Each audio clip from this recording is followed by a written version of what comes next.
across the UK, on DAB+, on YouTube, on your mobile, and on your side. This is Talk.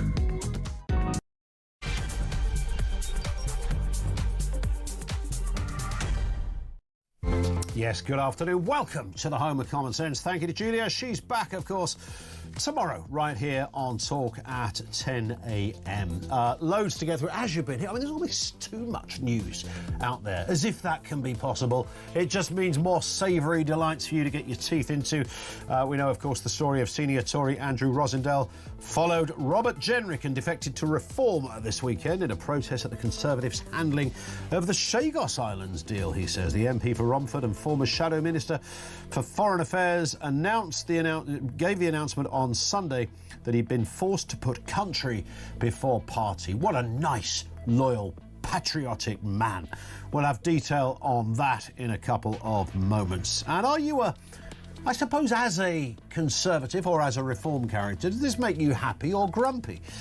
Also this afternoon, Donald Trump has said his plan to take over Greenland was motivated by being snubbed for the Nobel Peace Prize. Is this a TV show or real politics? Mr. Trump told the Prime Minister of Norway in a letter that because he didn't receive the award, he no longer feels obliged to think about peace, or purely about peace, and would consider what is good and proper for the United States. We'll have more on that story as well. And police in Britain's first Big Brother town are catching criminals every 34 minutes. They're spotting suspects on the run for 20 years using those demon facial recognition cameras. It's hoovering up the scumbags, kids. What not to like? Details to come. Oh, and as I mentioned to Julia, the World Economic Forum's annual get-together begins today. Nigel Farage is over there pressing the flesh, giving a speech. Donald Trump's there on Wednesday. But what is behind the WEF, this shady outfit that has been given new life, thankfully, to social media? It's entertaining, if not nothing. It's been going about 6 decades. We've only been talking about it for 5 minutes. Is there anything to fear?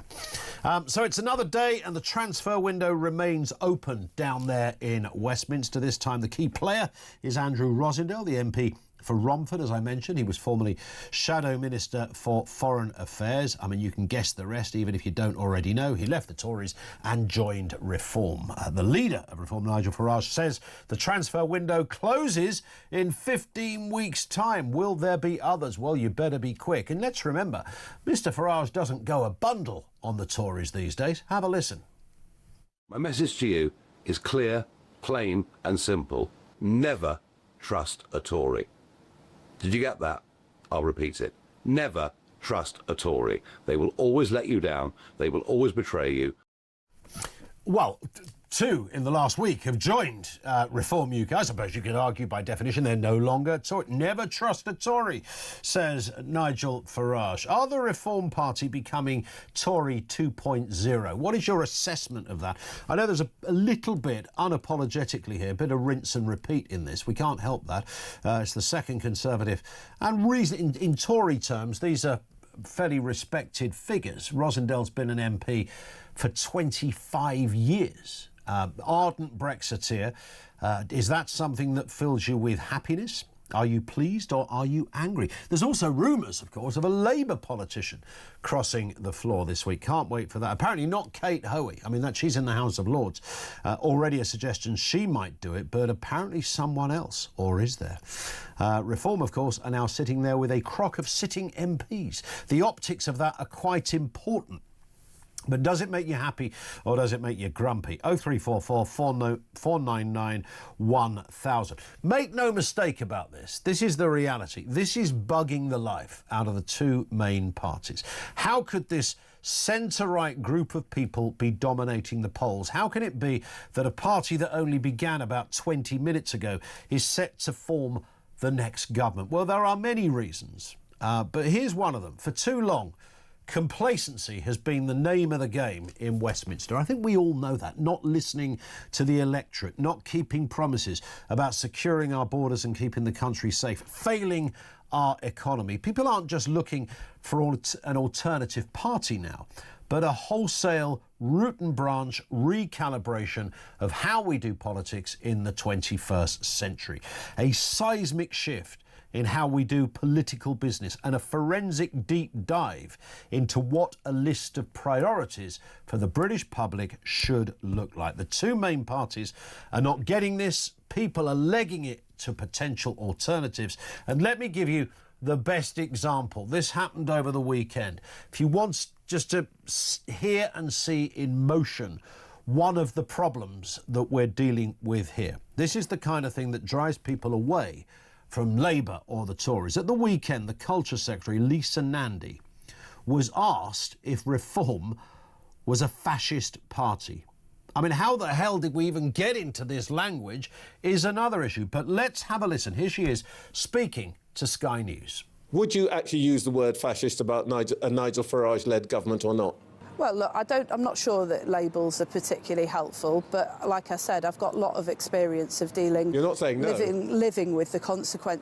Well, I've got a lot of experience of living with the consequences of othering and people who are trying to divide us from one another. And I guess I would just say that if it walks like a duck and it quacks like a duck, in my experience, it usually is a duck.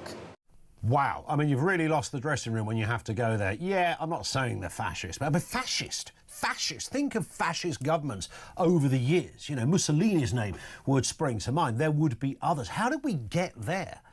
How do we get to that point? Well, I would assume Lisa Nandy also considers anyone thinking of voting Reform to be a fascist as well. She's not even going, well, they're a bit too right-wing for me. That would be OK. Not everybody's cup of tea. That would be OK. I wouldn't support a centre-right party. That would be OK. No, fascist.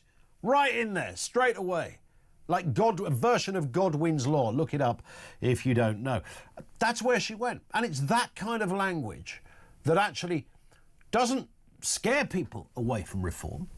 It enamors people to Reform. That's the bit that people like her, those professional politicos who haven't really got anything about them at all. We've had hundreds of them over the years. They sing from that hymn sheet, and that's the kind of sort of language that sends people running for the hills. And speaking of inept politicians... The United States will be central to that effort, and the UK stands ready to contribute fully alongside our allies through NATO. Any decision about the future status of Greenland belongs to the people of Greenland and the Kingdom of Denmark alone. That right is fundamental, and we support it. Is this one of those rare moments like seeing a meteor storm that you only occurs every 400 years? A rare moment where Starmer is actually right on Greenland. 0344 499 1000. Let's get a word on these stories and the other big tales of the day. Giles Dilnott is with us, editor of Conservative Home. Giles, good afternoon to you. Good afternoon. It's been a busy few days for us. It's not been dull, has it? Man alive. I mean, when your publication is Conservative Home, then goodness me, where do you even begin? I guess it's the home to fewer Tories than it was a week ago. We can say that much. At the risk of arguing with a friend and someone as distinguished as yourself, a couple of things I want to say. You said that what drives people away from Labour and the Tories, and then talked about Lisa Nandy calling, or basically effectively branding Reform and their voters fascists. I don't actually remember anyone in the Tory party saying they're fascists. In fact, the policy up until recently has been to pretty much not talk about Reform, not to bury their head in the sand, but because they made a strategic decision to say our job as the official opposition is to attack the government of the day, to criticise the government of the day. Now, I predicted that 2026, the moment that the Tories in the polls, still not anywhere near that lead that Reform have, crossed over Labour and went into a sort of second position, that this year would be a defining discussion, debate, row, if you want, between Reform and Conservatives about what they do to ensure there is no Labour government. There are plenty of Tories who would like to have seen a more closer tie, a deal, some electoral understanding between the two. That doesn't help, I don't think, when one of the sides, Reform, has said, look, our publicly stated intent is to destroy you as the Conservative Party. I think the one thing I would say about this weekend is the question that Rob Jenrick put to his old party in his speech as he departed mustn't be dismissed. It needs to be answered. They're not going to agree, and they're not going to do what Reform would like them to do, which is just throw up their hands and go, oh, I get it, no, maybe it's all over, and disappear. They're just not going to do that. And actually, I've said many times, I slightly despair of that tactic, because you tell enough people that you're going to destroy them over and over again, which is not new. They've been doing it for about 18 months. That might win over a couple of people, and also probably an equal number of Conservatives go, okay, go on then, game on, let's fight this out. And I don't think that's particularly helpful for the right. I also contest the fact that Rob Jenrick was saying he said that the Conservative Party hasn't changed. Well, okay, there's a debate there to be had. It's certainly not a foregone conclusion that he's right about that. But also that it cannot change. He obviously thought that it could, and I don't have anything personal against Rob. I've known him a long time and talked to him frequently. He obviously believed that the Conservative Party was capable of change because he wanted to lead that change. Yep. And he didn't just want to do it when he stood for the leadership, but in May, it was quite likely, before Kemi Badenoch started improving her performance in the latter end of last year, he was going to try again. So he obviously did think the Conservative Party was capable of the change required. The interesting thing is, this is the problem. Reform may well have that question that's there to be answered. Are you capable of tackling the problems we have? I haven't yet seen them lay out exactly how they would do it. They've identified the problems. I don't think there's any doubt about that. Mm-hmm. But they haven't explained how they do it. And that there is something else. You said that politicians have just I think that's absolutely right. Our politics does need to radically change. It has to adapt to a world where things are different. But the public needs to understand something. That means me and you as well. And it's a fundamental. It is the fact that we are actually very happy with public spending, even though we don't necessarily say it all out loud. We have got used to the state doing things, which it cannot do anymore. It hasn't been able to for a very long time. And yet we also want low taxes. And the only way you will solve that is by being very honest and explaining to a lot of people, which, by the way, is not very popular, that you can't have some of the things that you have grown accustomed to having. And everybody is going to have to accept that. And only if you do things like that are you going to put a political economy that can actually cope in the future. That's always been the hard sell, isn't it, for the, even before Reform came along, for the Conservatives. Essentially, if you look at the core of Conservative ideology, you're saying to voters, vote for us, we'll give you less. And that's always a tricky one. Give you less in order to free up the one 100%. 100%. The one thing that will give you more, which is economic growth. And consecutive governments, both Labour and Tory, have failed to wrangle with that question. And in that respect, those people that supported Rob and support Rob now are probably thinking, yeah, it's right, there does need to be a fundamental change. The difference is Badenoch is saying, look, I am not a wet. She's never said she was a wet. She is on the right, but she's saying, I have thought through and am thinking through how we do make that change. He's saying you can't. So she's on the right, and Reform are on the wrong right. Is that the way? I've never underestimated at all Nigel Farage or the Reform Party. My fundamental point is, having worked and been in the government that didn't deliver things, I think I have an idea of how government works and how it doesn't work. Sure. And I'm not yet convinced that Reform have said anything that tells me, yeah, you would definitely get in there and be able to sort this out and deal with it in a very radical and different way. I still think, and I think they understand this, at the top they understand, they still don't have enough personnel for that. And but we are going to see, and the question is, a lot of people who are minded, have been Conservatives and minded to vote Reform, which I totally understand. They are starting to say, is this the tipping point? I don't know. I think this is the extraordinary opening salvos of the fight and debate I thought was going to happen in 2026. I think that it's a bad starting point to go, we're going to knock each other out. Just in 20 seconds on this one, if you could, Giles, is this good news for Reform that Tories keep jumping ship? They've even put a deadline on it now. Well, there's a risk. You got until May, and there might even be a Labour person this week. But is this good for them? Or I mean, there's a lot of, when we've talked about this before, a lot of Reform voters are slightly disgruntled by this. Danny Kruger and Robert Jenrick are not to be sniffed at as operators. There are people on the left of politics that will recognise that Danny and Rob were at least thoughtful people about what they did. I think the thing is, you've got a bit of a problem when you're going, the Conservatives broke Britain, here's loads of Conservatives who are part of that who've now joined our movement. Yeah. Yes, it's a problem. But Farage is having to do a difficult balance because, as he explained at the unveiling of a whole load of councillors well into last year, I need experience. He said it out loud. He needs experience. He does need experience.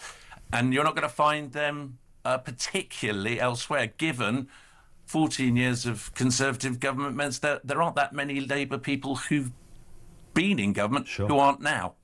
Giles, stay with us. More stories still to come. Giles Dilnot is with us, editor of Conservative Home. We'll talk about Greenland. What is Donald Trump up to?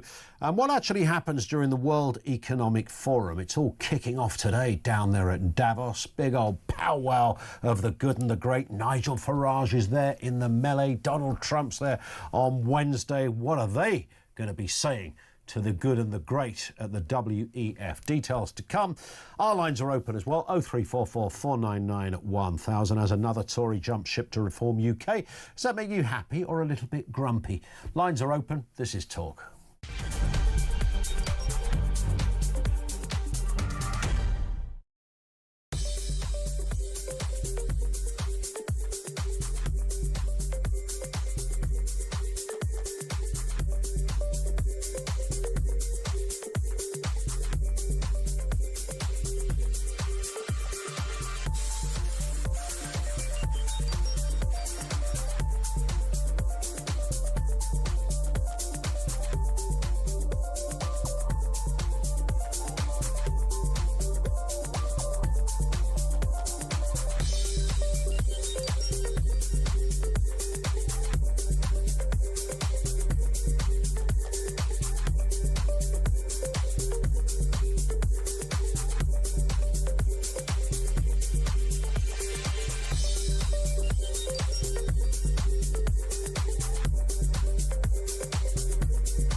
To be honest, I mean, obviously it's disappointing that Andrew's defected. My reflection is I can't remember, aside from the defections, I cannot remember us feeling as united as this.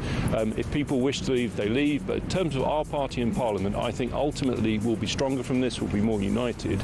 Because at the end of the day, and you know, we've discussed this many times on your show, we do have a very weak Prime Minister who sort of U-turns every 5 minutes. There needs to be an alternative, and it has to be credible.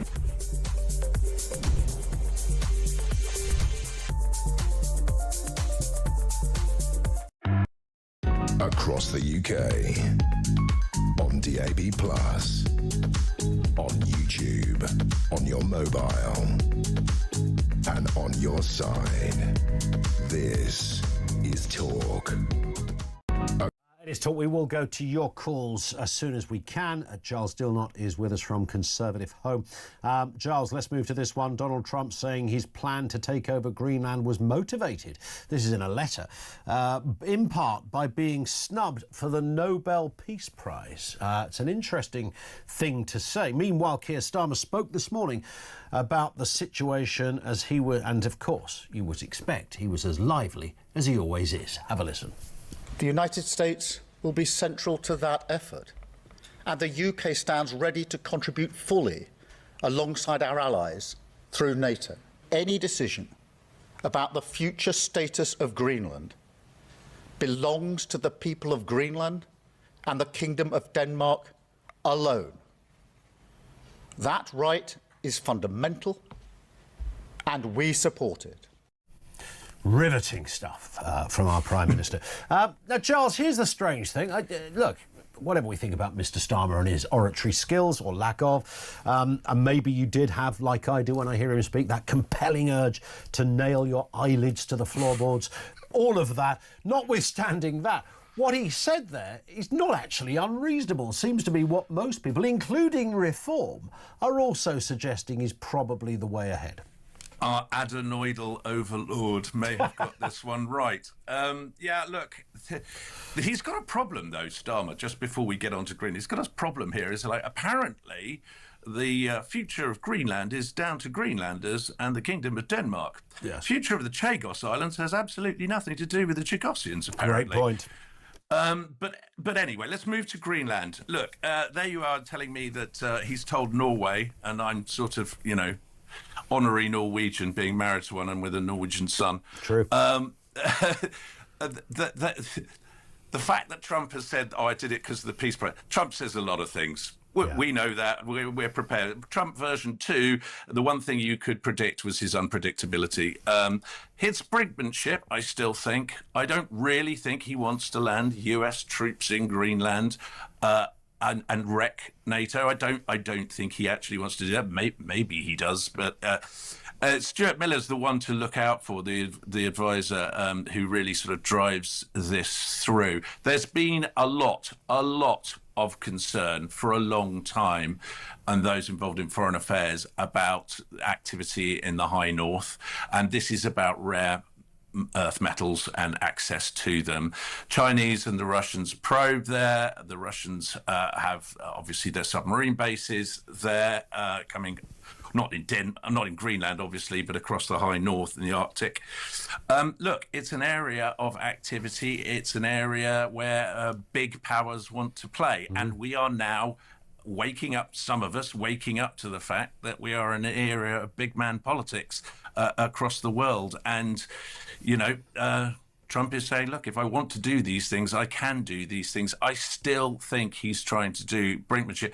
And the honest answer is I don't really understand why he doesn't just do what the Chinese tried to do in Taiwan, which is just persuade Greenlanders, who at the moment are, there we are, we're seeing pictures now saying Greenland not for sale, persuade them that they will just be enormously better off if they... yes, here's $300,000 each. We'll make you all millionaires. There was an island in the 70s that was the second highest income per capita in the world, behind Saudi Arabia, simply because they had loads of guano and a very small population. Brilliant. And everyone wanted to mine it for fertilizers. Ruined the island, but as it happens, they became immensely wealthy. Just make Greenlanders rich again, and maybe they'll change their mind. Yeah. Actually putting boots on the ground would just, I mean, that is just an extraordinary step if he actually tried to do that. And I think the repercussions of that would be truly tectonic. Yeah, 100%. That would not be, I think, to coin a phrase, a very good look, Mr. President.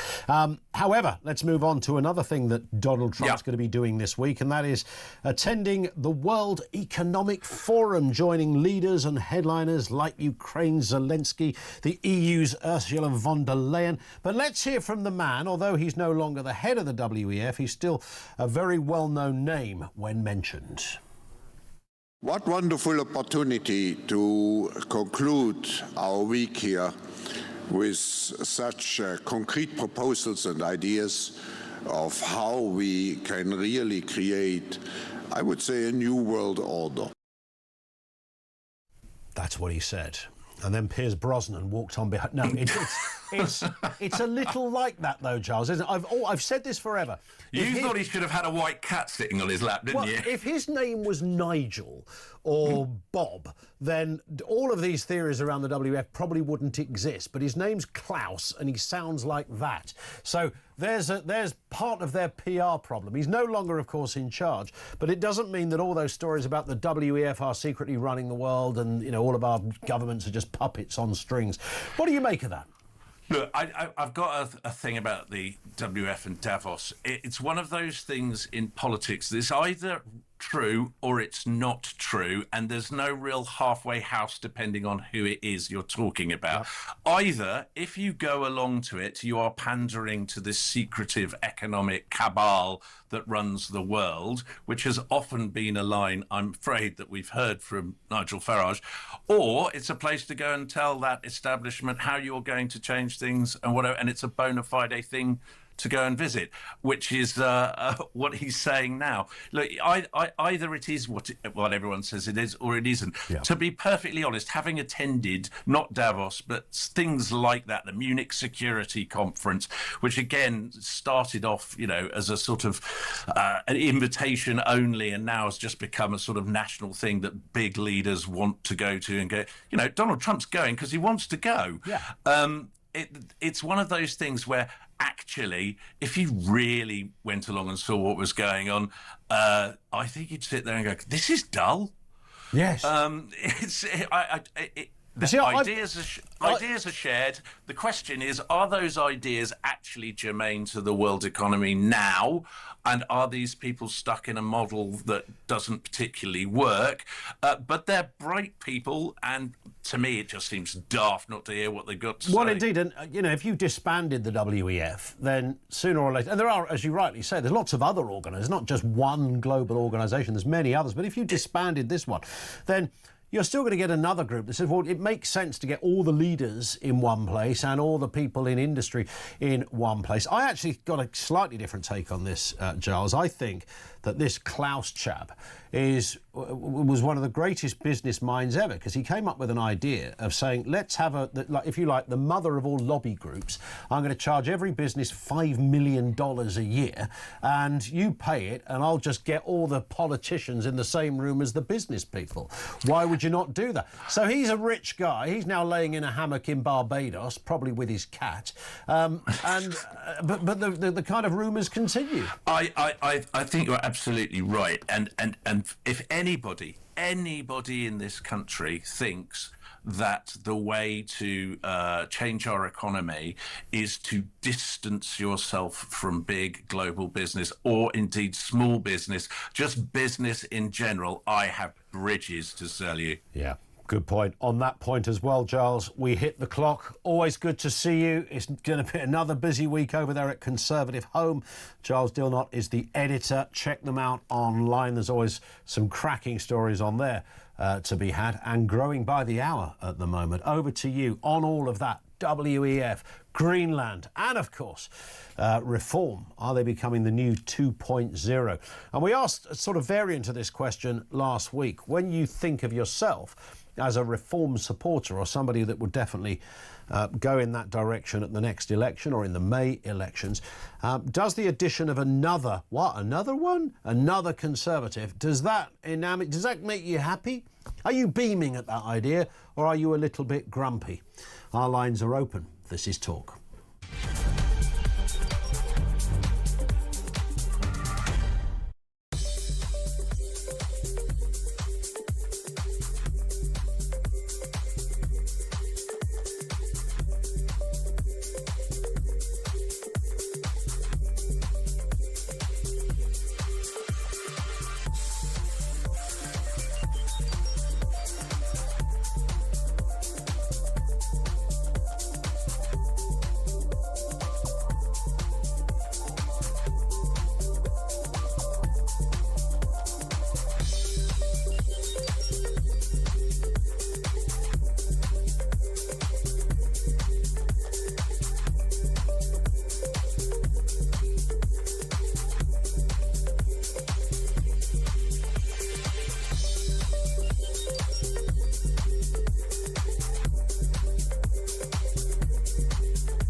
across the UK.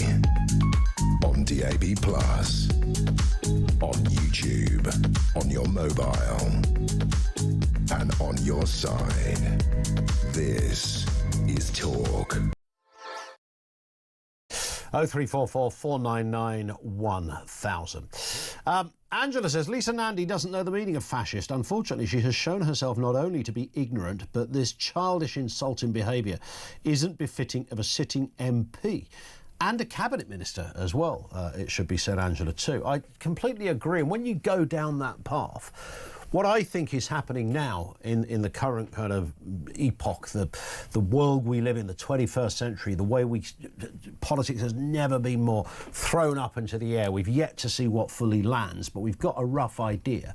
One of the things we don't like is a politician who just happens. It's always been the classic weaponry, isn't it, of the left, where, you know, if you don't like what somebody's saying, you just call them a racist. Job done.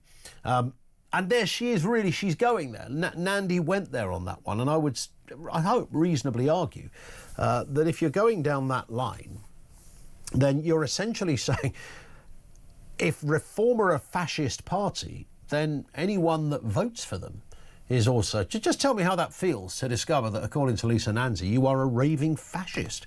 You're at best Oswald Mosley and at worst Mussolini. I mean, where do you go with that? And that's the language that a cabinet minister is happy to use. And then they scratch their head and go, it's a bit weird, isn't it? We're not doing that well in the polls at the moment. But of course, it all comes down to that Tory defection. Andrew Rosendale becoming the most recent to switch sides. Are these defections a good thing or a bad thing? Are Reform becoming the Tory party part 2? Let's have a listen to what Mr. Rosendale said following his defection. I decided this weekend to join Nigel and Reform UK. This man has to be our next Prime Minister because our country needs reform, it needs change, and we need to rescue our nation from the calamity of this socialist government. From the calamity of this socialist government. Let's get a word from a couple of guests here. Andrew Allison, first head of campaigns with Popular Conservatism. How popular is a move like this over at your neck of the woods, Andrew? Good afternoon to you. Well, conservatism, I think itself is rather popular. And I've got to declare an interest here as well, Ian, because I made a similar journey myself. Late last year, I resigned my membership of the Conservative Party in November, and I joined Reform UK in December. So I obviously have enormous sympathy with both Robert Jenrick and Andrew Rosendale. But it's with sadness, really, that I did that, because I do want the right to unite in some way possible so that we can defeat Labour or some form of left-wing coalition at the next general election. So I think it's very important, and we're doing this at Popular Conservatism, to keep those channels of communication open so we can actually discuss things. And if there are deals to be made down the line, then we can actually make them. Do you sense that is ultimately what this is? I mean, look, we can talk about the failures of the last Tory administration. I always resist that. You know, it's now become the sort of mantra du jour, where you talk about the failure of 14 years. And I think, well, actually, you know, that's probably not true. You could look at certainly the last 5 and say they were a bit iffy. But, you know, there were times when they just governed along. They didn't do as much as I thought they should have done. 5 of those years was in coalition, so they were a little bit hampered by that. But nonetheless, if you look at the basic nuts and bolts of being a Tory and the basic nuts and bolts of being a reformer, is there really a big... Is it a canyon-sized difference between the two, Andrew? I'm sorry, I didn't quite hear that question, actually. I got most of it. The difference between the two parties, both are centre-right parties, is the difference that big? Yeah, no, I've got that now. I think when you look at the Conservative Party itself, Ian, no matter how large or how small the parliamentary party has been over the years, you know, roughly a third I would describe as proper Conservatives, people who are right of centre, people who are similar to me, hold similar views to me, and I've known many of them over the years. Mm-hmm. But there is about a third of the parliamentary party over the years that seems to be not really comfortable as Conservatives, so perhaps should be in a different party.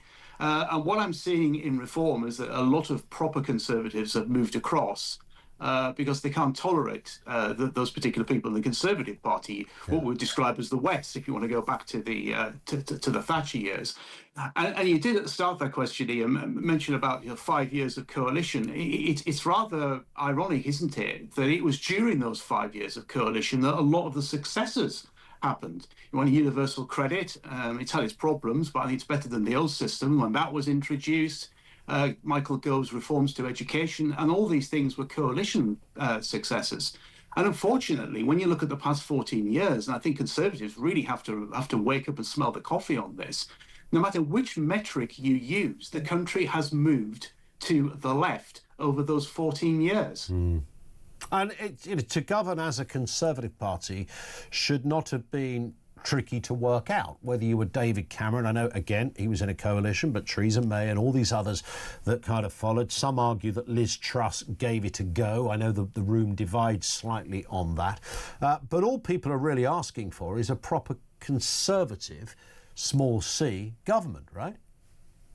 Yeah, that's exactly what people want. I mean, if you've been a Conservative voter over the last 14 years, and you voted Conservative in the expectation that you're going to get Conservative policies, and you don't really get Conservative policies, the country starts moving more to the left, then you feel shortchanged. But I mean, Kemi and the Conservative team are saying that the party is under new management, and it most certainly is. And Kemi is to the right of the party, and there's any doubt about that. But whenever, for example, Ian, you've had many Conservative MPs, well, why didn't you change this during your time in government? And quite often the answer comes back, well, we're under new management now. Well, that's not really a good enough answer. The party has to work out why the country moved to the left over those years, why there was so much failure.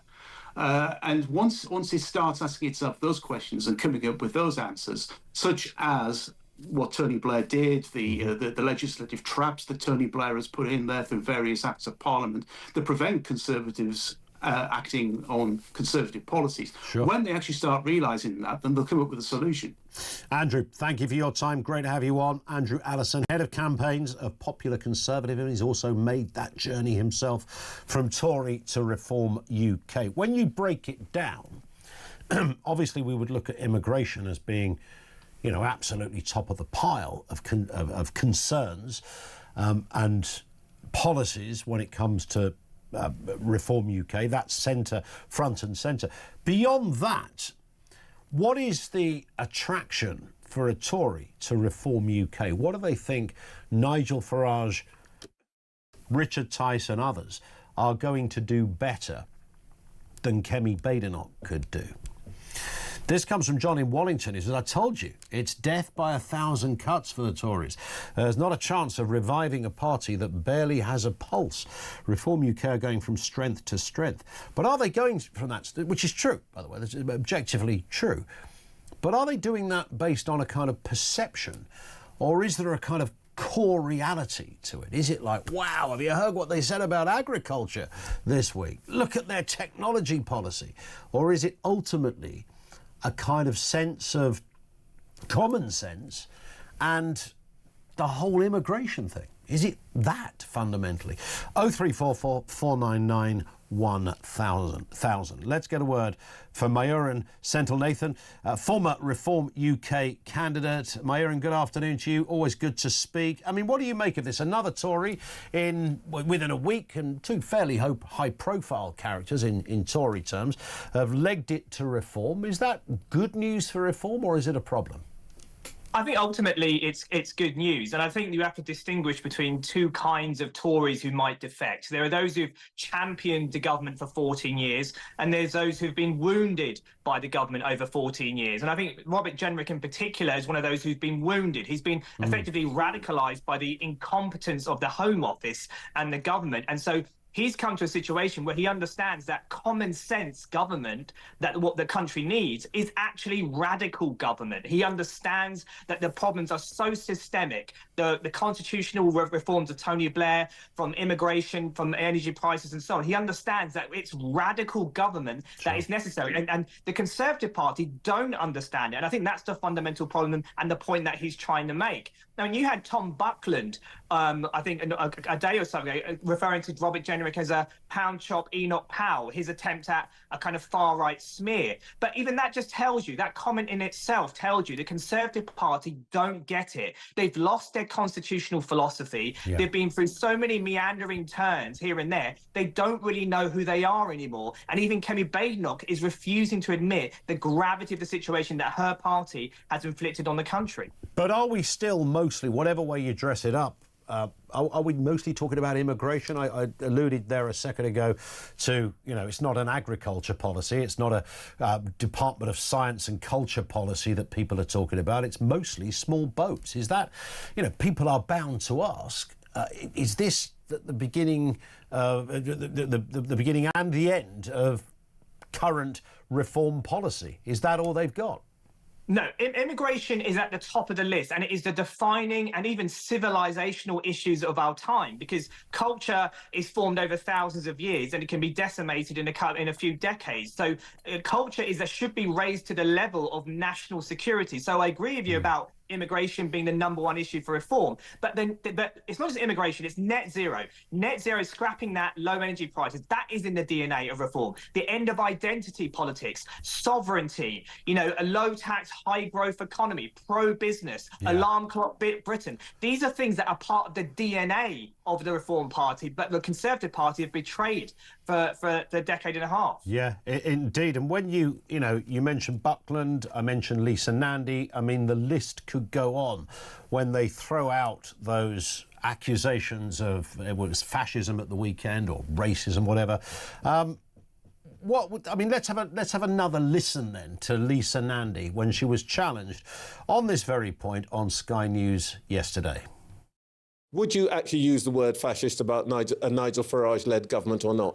Well, look, I'm not sure that labels are particularly helpful, but like I said, I've got a lot of experience of dealing... You're not saying no? Living with the consequence... Well, I've got a lot of experience of living with the consequences of othering and people who are trying to divide us from one another. And I guess I would just say that if it walks like a duck and it quacks like a duck, in my experience, it usually is a duck. And she went there. Myron, as a white man, what do you make of that? Look, I think it's astounding, and it's cheap. It's like when you resort to personal attacks on somebody. You play the man, not the ball. It's that kind of, you've lost the argument. You're being pushed into a corner. You're running out of ideas, so you revert to basically buzzwords like fascism and so on. But at the end of the day, look, you look at Labour. This is effectively a government with socialist instincts. It believes in a big state. A big state has to implement authoritarianism. Authoritarianism hates free speech. It hates the people, it works against the people. So if you want to talk about fascism, I would say the ingredients or the instincts of fascism are more aligned with the Labour Party than anything like Reform or even the Conservative Party for that matter. Well, indeed, I would say cancelling elections and stopping jury trials actually are almost dictionary definition of fascism. It is, and you add into the mix ID cards. It started as compulsory, and then you start to realise, you know, let's go to voluntary, but let's make it absolutely inconvenient so that it effectively becomes a pseudo-compulsory system. She should look in the mirror, to be honest. May the 7th, of course, is the transfer window closes for Tory defectors, according to Mr Farage, and Zia Youssef made the same point this weekend. So after that, if you're a Conservative and want to join Reform, they're going to say, no, you can't join. Is that how that can work? I think it would seem so, and it's an attempt, I think, to separate the wheat from the chaff. You know, are there people who are genuine, or are there people just hanging on? Because the people who are hanging on till May the 7th, I would say, are essentially career politicians. They're basically saying, let's put my finger in the wind, let's see how it goes on May the 7th. If it is the disaster zone, then we'll jump ship, we'll get the lifeboat from Nigel, and we'll carry on our political career. And I think this is an attempt to say, look, if you have conviction, come on board now before it's too late. Or could it be that there is panic at reform? Could they, despite these high-profile signings, as it were, and obviously hoovering up lots of headlines about it and causing somewhat of a Westminster earthquake, could Nigel Farage, Richard Tice, Zia and others be actually quite disappointed that more of them haven't crossed over? No, I don't think it's disappointment. I think it's, look, they need the experience in government, and Nigel and others have talked about that. So Danny Kruger's a great introduction, Robert Jenrick and Andrew Roslin today as well. Fantastic introductions, and I think there'll be more to come. But I think it's now time to actually start looking towards internally in reform and start looking at a shadow cabinet. I think after May the 7th, that's when the shadow cabinet is going to be formed. So I think that's the reason why there's a cut-off point. I don't think it's done out of fear. And once that shadow cabinet's formed and the policies are implemented from the mouths of each of those individuals, you'll start to find that the kind of Tory 2.0 slur starts to just drift away. We will watch with interest. It's not going to be dull. Mayarian, thank you as ever. Mayarian Senthil Nathan with us on the programme, former Reform UK candidate himself. He may be there again at the next election. We will see. Over to you on that one. 0344 499 1000. Are we safe with the WEF? That's kicking off today down there in Davos. What a powwow that promises to be. And Greenland is, Keir Starmer, is he curiously right on this? Trump's got a butt out of this one. Crazy threats, particularly when we hear about some of his thinking in that letter to the Danish leader. 0344 499 1000. And Pauline in Glasgow says, I think every Reform member should sue Lisa Nandy for defamation. How dare she call us fascists? It's a fair point. But she went there. And that's kind of just like a left-wing... It's a bit like having one of those, what do they call it when they bang your knee with a little hammer? Your reflex test, that's it. It's like that. You mention that to a lefty and they're straight there, back their reflex. Yeah, fascist, but racist. What you really mean is you just disagree with somebody, but you've chosen to try and introduce a moral component that makes you infinitely more superior than the person you're attacking. And you're criminalising, therefore, the opposition in doing so. That's the technique. It's been there forever. They can't stop themselves. Over to you, 0344 499 1000.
To be honest, I mean, obviously it's disappointing that Andrew's defected. My reflection is I can't remember, aside from the defections, I cannot remember us feeling as united as this. If people wish to leave, they leave. But in terms of our party in Parliament, I think ultimately we'll be stronger from this, we'll be more united. Because at the end of the day, and you know, we've discussed this many times on your show, we do have a very weak Prime Minister who sort of U-turns every 5 minutes. There needs to be an alternative, and it has to be credible.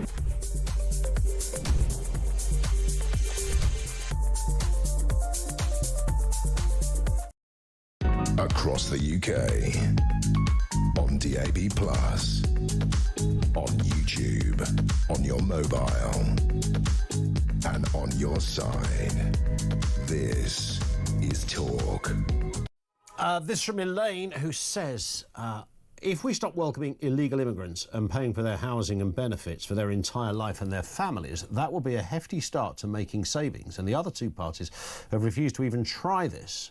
That's what we've been stuck in, a doom loop. Immigration links everything, housing, the economy, and so on.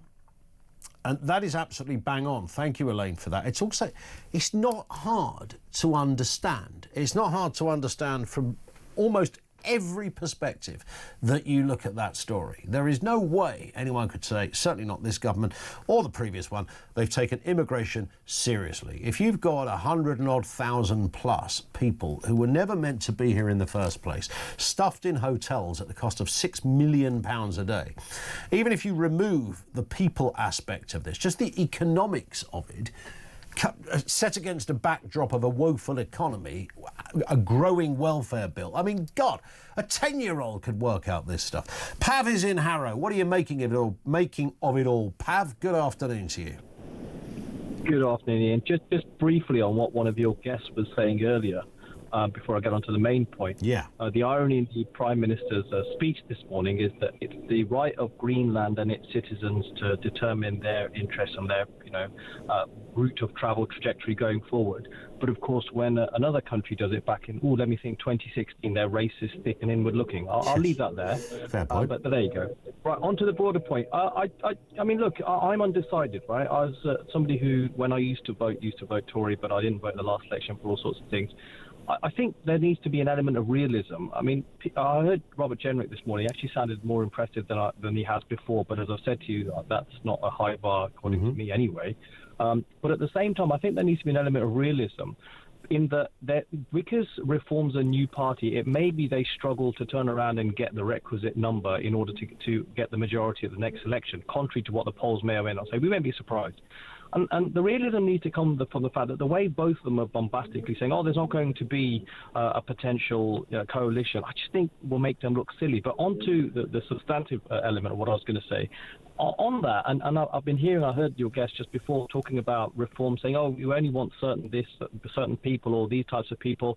I just think that from a Reform perspective, they need to get a little bit realistic, and so do a lot of the supporters, in the sense that it's very difficult to govern without any particular knowledge of governing. Now, that doesn't mean, of course, you want a wholesale influence of other parties coming in. But other than the Blair administration, I think I'm right in saying, if you go all the way back to 1964, in the aftermath of the glorious 13 years, so to speak, there's not really been a government which has been there for any substantive amount of time, which has gone and done the job without, some sort of cabinet or governmental experience. So I think that's something they're going to need to address it, because with the greatest respect, even if they have the best candidates, if you're lacking that experience and acumen, I think it might impede you, even if it doesn't mean you want wholesale overkill from, say, the Conservatives.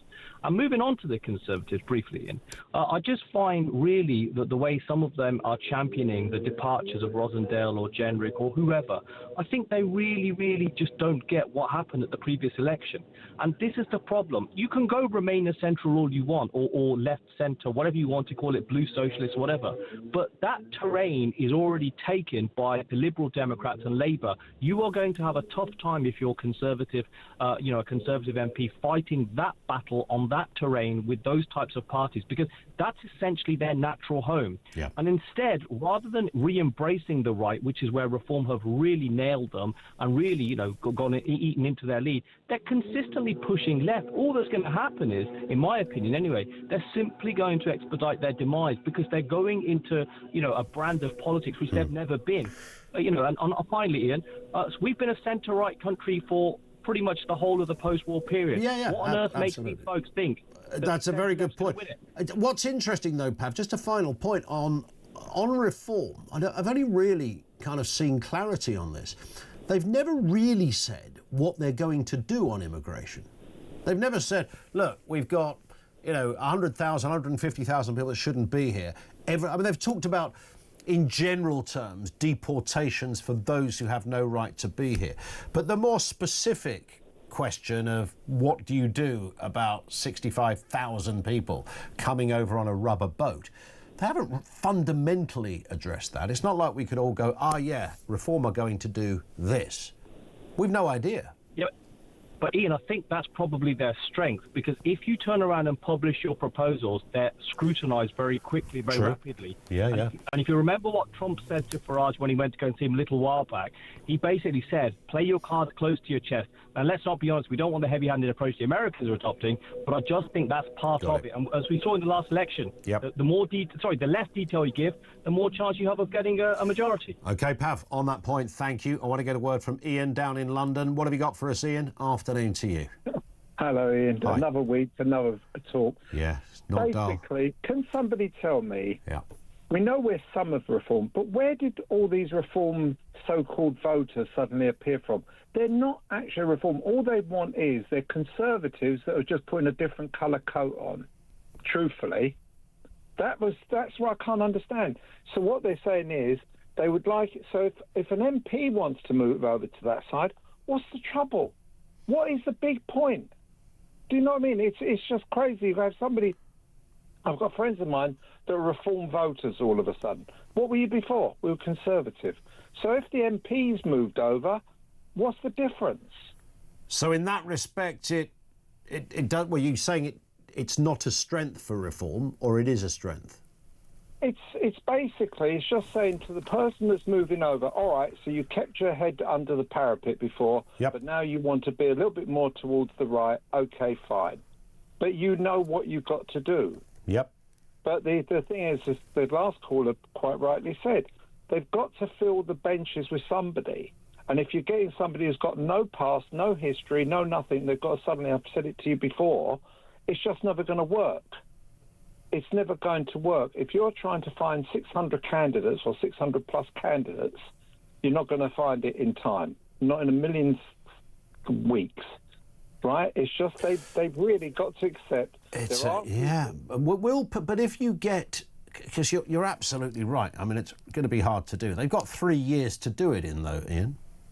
They still won't do it, because when they tried to do it for the last time, they tried to find MPs, and all of a sudden, yes, they were going to have, was it the cricketer, Monty Panesar, suddenly that one went out the window. Yeah, and all these others, they actually ended up with 5 actual sitting MPs at the start. Forget about Sue Palin or whoever came in later on, right? But the original future, the original 5, one was sort of thrown out near enough straight away because there was something bad about him. They didn't want to know. Yeah, true. Right, and that was only with 4 or 5. So I mean, it is, you're absolutely right. This is not a straight road for reform, and the 600 candidates they've got to find is massive. But of course, when it comes to going into the ballot box in 2029 to cast your vote, are individual voters in all those constituencies going to be looking discerningly at the mechanics of their reform candidate, or are they just going to see the word reform and go, yep, I'm voting for them? Ian, I've got to move because the news is upon us. Thank you for that. 0344 499 1000. We'll talk the WEF, we'll talk Greenland, and we'll talk reform. Are they the Tory party 2.0? Let's get the news now at 2 o'clock.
across the UK, on DAB+, on YouTube, on your mobile, and on your side.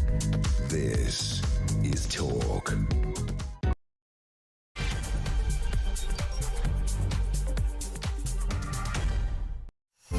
It is the Afternoon Empire. Good afternoon. Welcome to the home of common sense. Loads to respond to. We'll be failing massively, of course, not to reflect on Andrew Rosendale. He's a Conservative MP, was a Tory for a quarter of a century. He's followed Robert Jenrick over to Reform UK at the weekend. He's citing his protest at the Conservatives' handling of the Chagos Islands deal. That's rather interesting, because, of course, they're not the government, but perhaps he didn't like their response to it. The MP for Romford announced on Sunday that he'd been forced to put country before party. We'll have more response on that. Are Reform becoming Tory 2.0? And if they are, does it actually matter? Because to some people, that is a good thing, right? There's only 7 of them. Also this afternoon, Donald Trump has said his plan to take over Greenland was motivated in part by being snubbed for the Nobel Peace Prize. Good Lord. Mr. Trump told the Prime Minister of Norway in a letter that because he didn't receive the award, he no longer feels an obligation to think purely about peace and would consider what is good and proper for the United States of America. And that's a really interesting... It's a very Trumpian kind of turn of events. Your thoughts on that? And was Keir Starmer right to suggest, sorry, Donald, this ain't your place to take over? Oh, and the World Economic Forum, it's back. Yes, it's the 2025 forum. The US President Donald Trump has confirmed he's going over there on Wednesday. Nigel Farage is there today. And leaders like Zelensky and the EU's Ursula von der Leyen are all putting in an appearance. It's a right old blowout down there in Davos.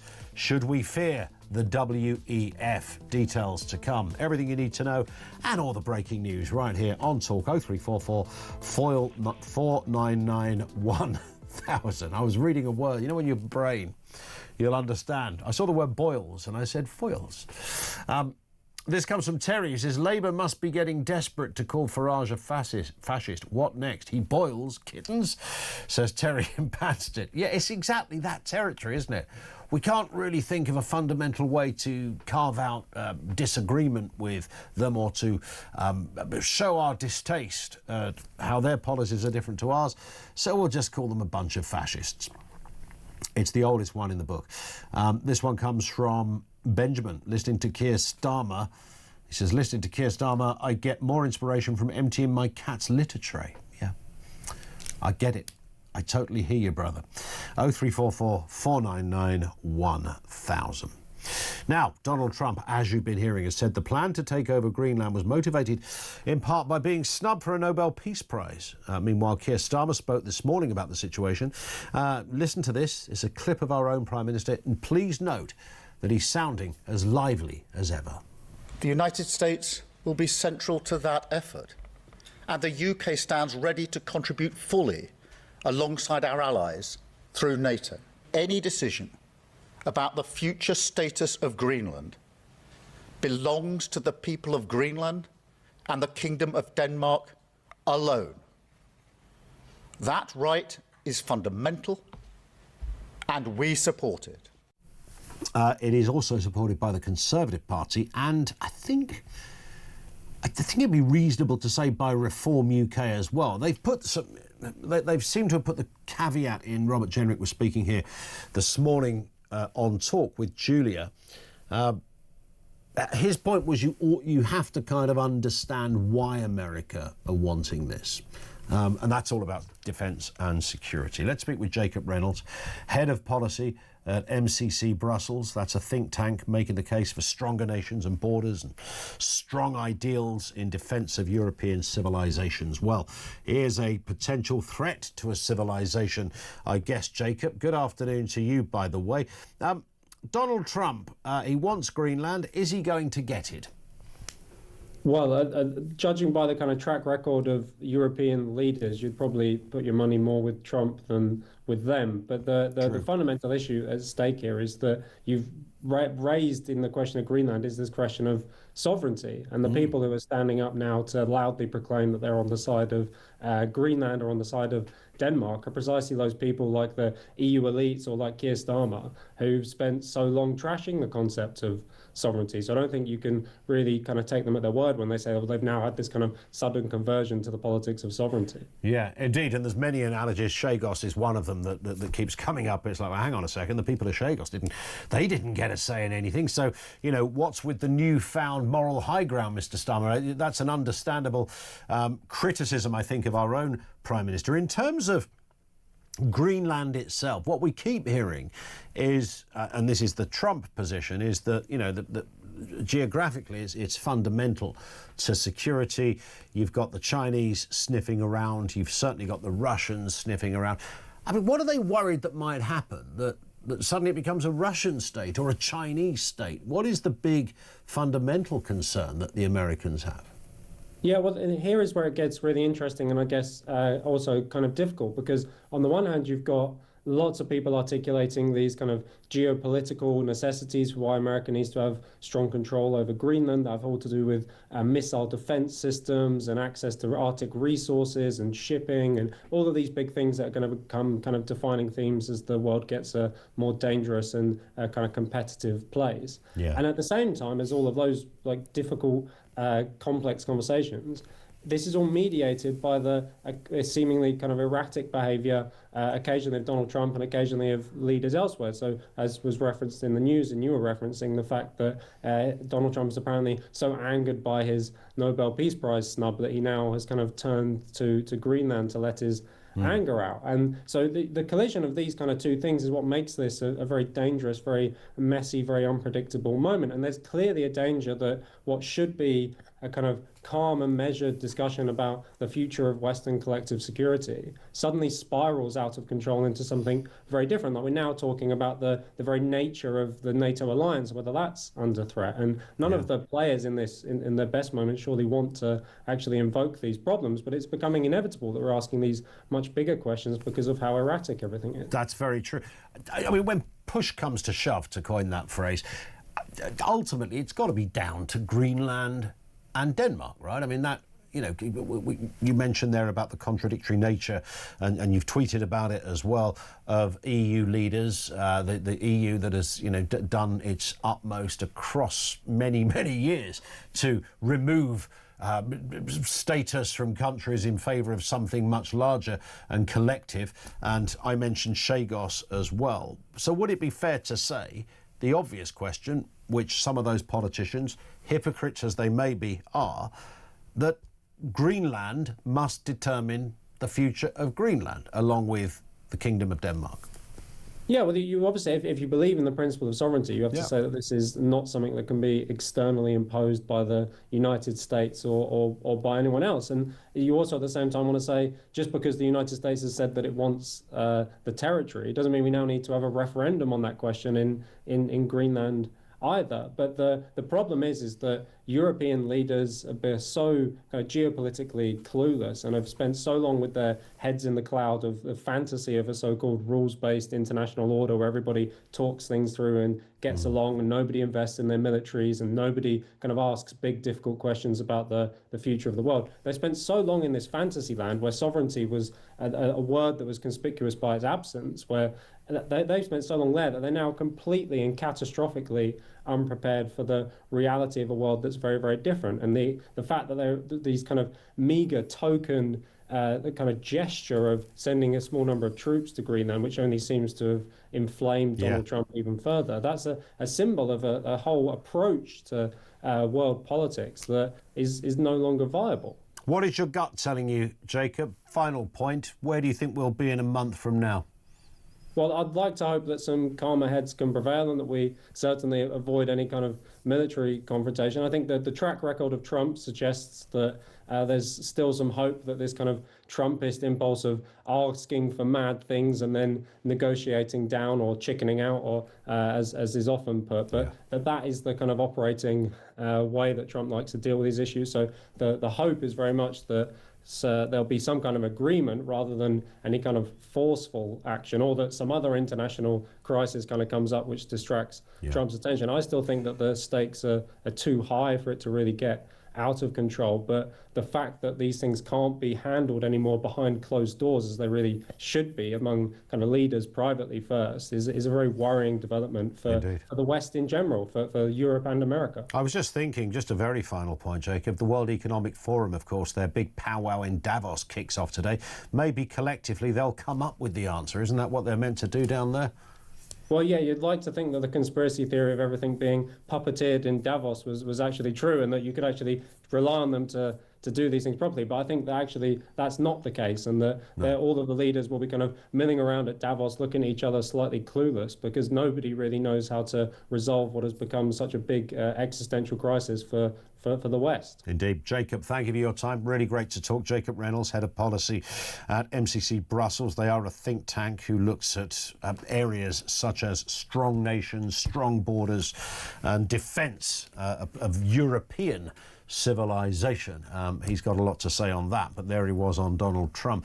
This from David in Cheshire, who says, this is reference to the Tories and reform: if you put great oil in a rubbish car, it'll still be a rubbish car. Good Tories in the current Tory party is a waste of great oil. Get them into reform and see how they perform in a supercar with a great driver. And that really touches on a couple of things, because whilst the great driver, Nigel Farage, is undoubtedly an incredibly instinctive and gifted politician, even if you load the bones of the man, nobody is going to dispute that, you know, he's a fairly common sense, shoot from the hip, straight talking kind of bloke. There is that. However, the party itself, is it too soon to call that a supercar, to continue David's analogy? What are reforms standing for that is so seismically different to today's Conservative Party, which is in place, it's not been perfect, it's got all its ducks in a row in the sense that it has a setup, not in terms of policy. Everything's there. So should it not be all the reform guys, half a dozen of them, joining the Conservatives and fighting from within? That's another way to look at it. Gary in East Malling says that Nandy clip, Lisa Nandy in that clip waffling on about othering and saying that if it walks like a duck, sounds like a duck, etc. The only duck-related thing going on here is her ducking question that was asked of her. Indeed, she did absolutely do so. 0344 499 1000. Gus is in Glasgow on Greenland. Gus, what do you think? Where do we go with this one? What happens next? Well, if you asked me this, if I wanted to hear from the Prime Minister this morning, the answer would have been no. Yeah. If you asked me what he ought to say, I would have said nothing. Because really, this is just another unforced error, a fine mess that he's got the country into. Totally unforced and unprovoked error. Yeah. He didn't need to sign this petition, which is effectively what it is, from Denmark and the rest of the EU nations. He's signed that petition, sent one military officer on a plane to Greenland last Friday, when, to be honest, might as well have sent them bearskins for all the good that did. And he's basically provoked retaliatory tariffs from Donald Trump. So really, there's times to basically keep the head down, and this was one of them, where really the less said the better, which is that it is a matter for the Greenland people, it is a matter for Denmark. So sending in, getting all those countries collectively to send in, you know, a couple of troops here and there, and in our case one, was antagonistic. Would that be fair? Well, I don't really see what they were attempting to achieve. Nobody's been interested in Greenland till now. The Germans have already packed their bags and left.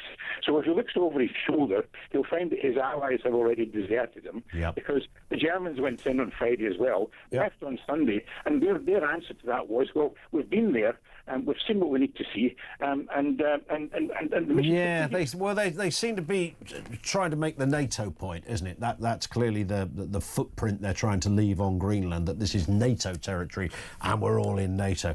I don't think that butters many parsnips down there at Trump Towers. Gus, thank you for that. Jason is in Sheffield on the same point. Jason, what do you make of what's going on here? What I make of it is, let's just say the USA just pull out and say we don't want Greenland anymore because they're... Oh, and I think he cut himself off at that point. We had Gus on a bit of a dodgy line. Jason on a non-line. This from Mike in Lincoln, who says, I really don't get it. So many commentators claim reform are not worthy of power, as they don't have the experience of governing. Yet when sensible people who have experience see how much trouble we're in as a nation and understand reform are the only chance we have of fixing what is broken, then why the hell are they now moaning when these people jump from sinking ship to the surfacing submarine that hold the Tories and Labour below the waterline? Reform just can't win with these fools, so wedded to the status quo. Yeah, that's not an unreasonable way to put it as well. Mike, thank you very much indeed for that. Jason in Sheffield is back with us. You disappeared as quickly as you arrived there, Jason. Let's give it a second go. What did you want to say? Yeah, I do that a lot. It's, well, with America and Greenland, everyone's up in arms about it. They can't do this, they can't do that. Yeah. They don't want to actually take it over completely. They want to control it. Sure. Which protects them against... Well, that would be, if they could control it, I mean, would that not just be a more straightforward negotiation? They've already got a base over there on the west side, in the northwest, I think I'm right in saying, of Greenland. There is, you know, an American presence there. The Danes on the other side have a presence there too. So could they not just carve out a deal where they have a greater presence? Well, the thing is, what would really give Donald Trump the proper ump is if he denied the opportunity to control Greenland, whether you agree with that or not. What if then Russia and China go into Greenland? Whose door are they going to knock on first, Greenland and Denmark, to bail them out? Well, it would be NATO's door, wouldn't it? Which, of course, is, you know, the head honcho of all things NATO. By definition of money and size, is the United States. I hear you. It is a dilemma, and it's one that I sense could be solved. And thank you, Jason, for that. Solved. I wouldn't say nothing seems to be easy. Stuff that you look at and go, well, surely just do this. It's a bit like wars, isn't it? Just don't do the war thing. Just, you know, that bomb, Vlad, that you were going to drop on Ukraine. Don't do that, and then there won't be more people dying and more buildings you've got to rebuild. What about not doing? Surely that would be the answer to Greenland, is to say, well, America can have a greater presence there, and they can make that presence felt. You know, it's Greenland, which is part of the Kingdom of Denmark, and underpinned with security by the United States. What's wrong with that? I don't sense it's the minerals thing. I mean, the minerals is an increasing commodity of Greenland, but unless somebody educate me, please, maybe the minerals are worth trillions and hundreds of trillions of dollars. I've never sensed it's even that. But there is absolutely a logistical reason why Trump wants it and believes that if he doesn't get it, Russia or China will. Well, I mean, that would involve a war, wouldn't it, if they were going to take Greenland? 0344 499 1000. That's where you'll find us. It's 2:20. Back with more from you in a couple of moments. This is Talk.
To be honest, I mean, obviously it's disappointing that Andrew's defected. My reflection is I can't remember, aside from the defections, I cannot remember us feeling as united as this. If people wish to leave, they leave. But in terms of our party in Parliament, I think ultimately we'll be stronger from this, we'll be more united. Because at the end of the day, and you know, we've discussed this many times on your show, we do have a very weak Prime Minister who sort of U-turns every 5 minutes. There needs to be an alternative, and it has to be credible.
Across the UK, on DAB+, on YouTube, on your mobile, and on your side.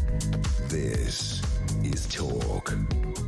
It is Talk, 23 minutes after 2 o'clock. Don in Chelmsford says, Starmer sounds more and more like a Dalek. Did his voice coach work on Doctor Who? Yes, apparently he did. From Davos to Davros, apparently. That's what I'm hearing.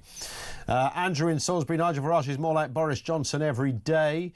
Boris, do you remember when it's quite easy to forget when Boris Johnson was lauded as, I can remember making criticisms of Boris Johnson and some people absolutely lost their mind as if you were insulting their dad. It's a bit like the Trump thing, Donald, when you get the real fanboy thing, Donald Trump could piddle over your grandma's legs and people would go, nothing wrong with that. It's just Donald, it's what he does. Give him a break. At least he said he was going to do it. Does what he says, right? Is that kind of weird defence that only happens with certain leaders and certain people. But Johnson had that. Johnson, if you criticise Boris Johnson, and I think we're in a similar territory now. If you say to somebody, I don't know, if somebody says, I don't like Nigel Farage, somebody goes, what, you a socialist? It's like, well, there's quite a lot of layers between a socialist and Nigel Farage, about 100 actually. You might just be a conservative. You might be somebody who prefers Richard Tice. You might like Rupert Lowe. Do you know what I mean? There's loads of other options. But it's very true that Johnson was once that figure. And those that loved him absolutely adored the bloke. Peter is in Suffolk on the reform conundrum, as it may well be known in some quarters. What are you making of it, Peter? Good afternoon to you. Good afternoon, Tim. Nice to have you with us. Well, yeah, with reform, it's not so much the 600 MPs they've got to get, which is around about 3-4 a week. Yeah. If you're looking at bank holiday weekends and that. It's all the backroom staff, it's the offices, it's the canvassing, it's the door-to-door men and women, it's your boots-on-the-ground people. Yeah. They can get them, but they've got to vet them. That's the problem. Correct. And I think that's the problem. If there was an election in 6 months, after the May, Labour says we'll have an election, yeah. I think reform would struggle. The problem is, I suppose, there is another side to that, Peter, and that is that, and this isn't a good thing, you might only discover you've got some iffy candidates after they've been elected, right? Yeah. I mean, well, there might be some, if you've got a fella, if you've got somebody who's going to represent, Bromley South West, Terry Smithers, and then as he's out there in the middle of Bromley High Street, doing his thing on a megaphone, someone goes, hang on, I went to school with him.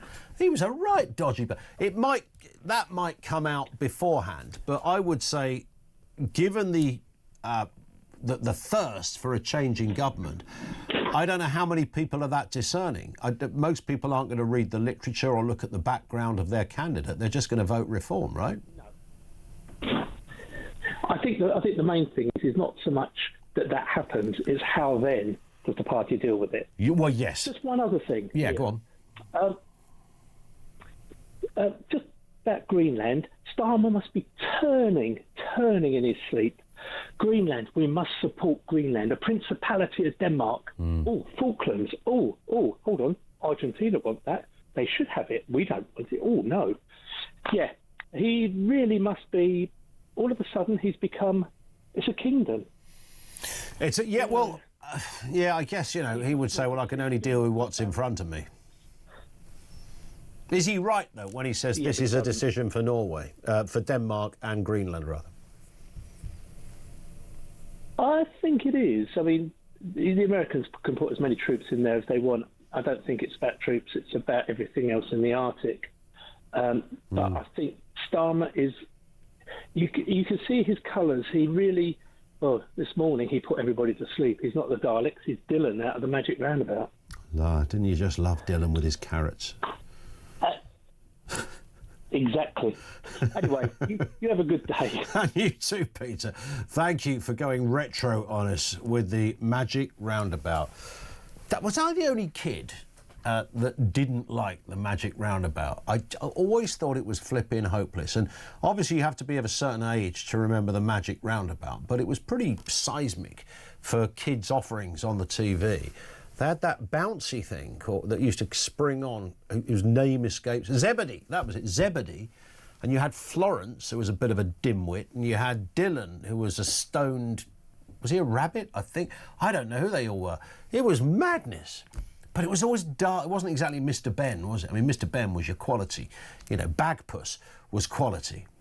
Magic Roundabout, man alive, get in the bin. Let's get a voice note on Keir Starmer and Greenland. This comes from Dom in Northampton. Just a quick one to say.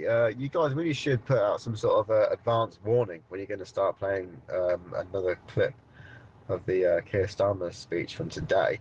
What with his ability to send even the most ADHD-ridden child to sleep, it really isn't safe for people to be operating heavy machinery or driving whilst listening to him speak. Just a thought.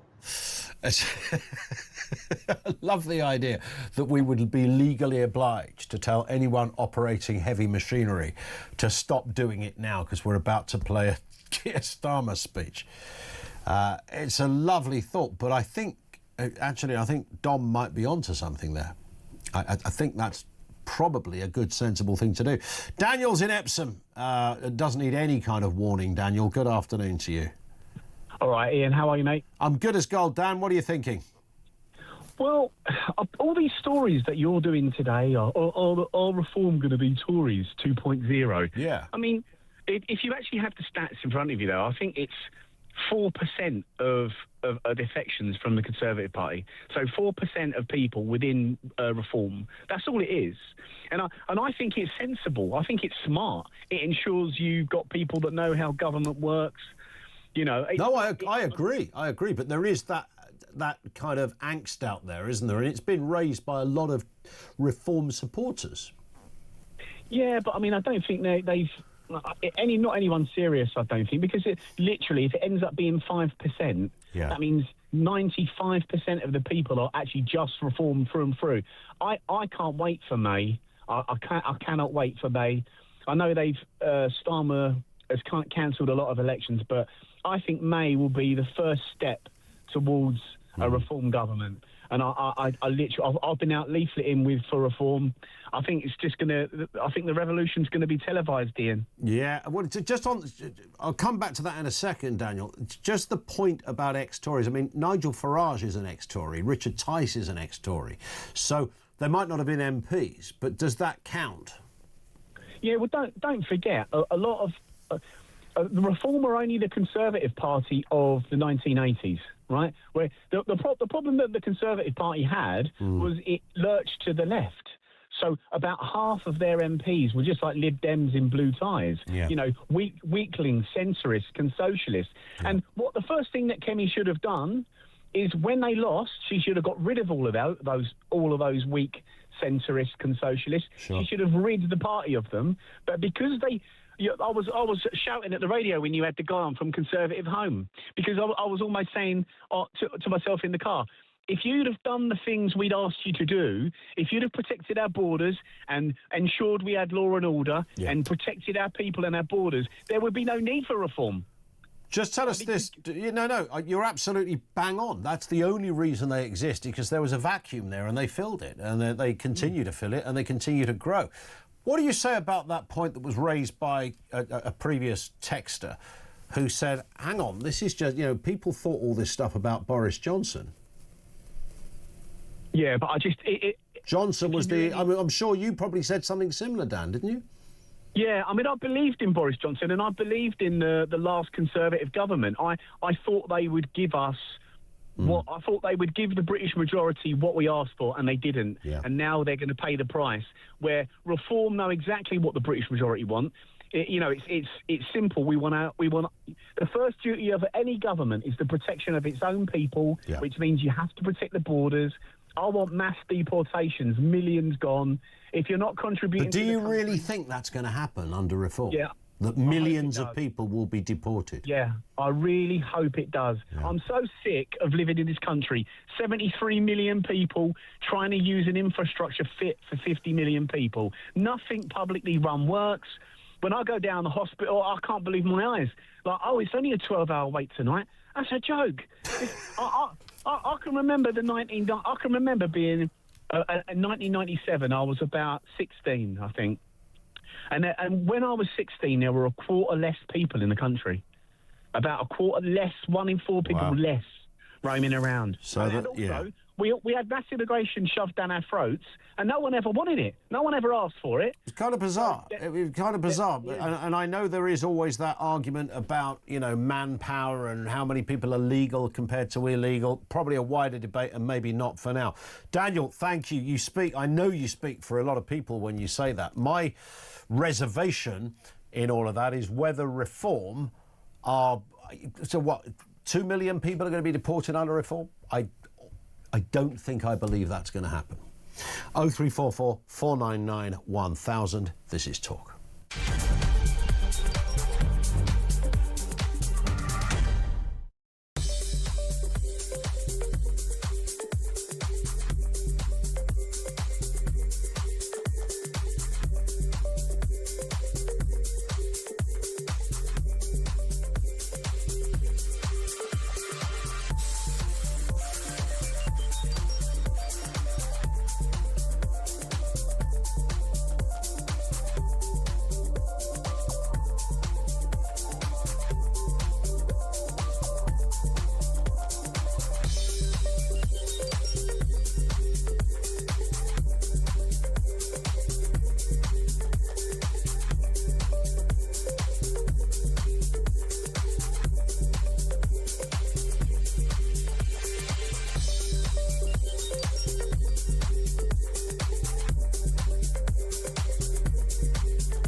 Across the UK, on DAB+,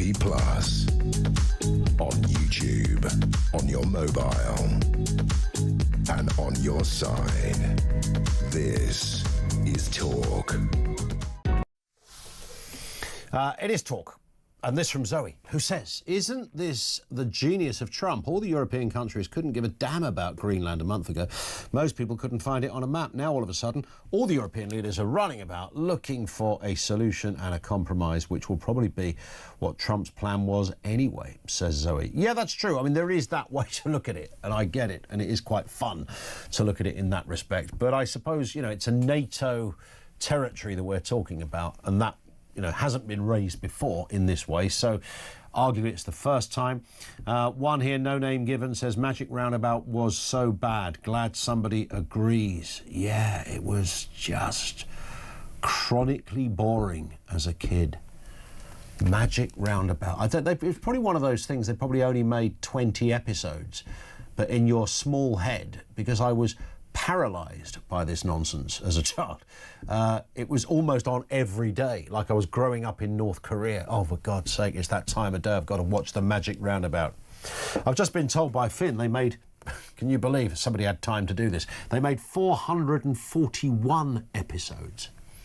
And I've got a feeling, you know Emma Thompson, the actress, I think it was it her dad that invented it or something bizarre, wrote it or something of that nature. Who knows? Or did he voice it? Eric Thompson was the narrator. There you go. He narrated it. He didn't. I don't know who came up with it, but somebody who came up, they should have been in jail because they were on some kind of hallucinogenic nonsense. That's for sure. Meanwhile, we're not going down retro land, although the minute you open that door, the emails and texts start to flood in. Let's talk about the World Economic Forum because it's back, of course. Davos 2026. Is it 26? Yes. Hurrah. Donald Trump is confirmed. He's going to be there on Wednesday. All the big hitters, Zelensky, Ursula von der Leyen, even Nigel Farage is speaking there, I think, today. Let's speak with the sociologist and social commentator Frank Furedi on this one. Afternoon to you, Frank. Afternoon, Ian. Always good to have you with us. I mean, one of the reasons we wanted to talk about this is the Economic Forum, of course, as you know, the World Economic Forum, been around for, I think, just shy of 60 years or something. Nobody ever really talked about it until social media came along. And, of course, once it did, it then began all manner of opinions, which is healthy. Some of it a little bit conspiratorial. A lot of it centred on one man, of course, the fellow that used to head it up, whose name, unfortunately for those who like a Bond villain, was Klaus, and he sounded, and let's have a reminder, like this.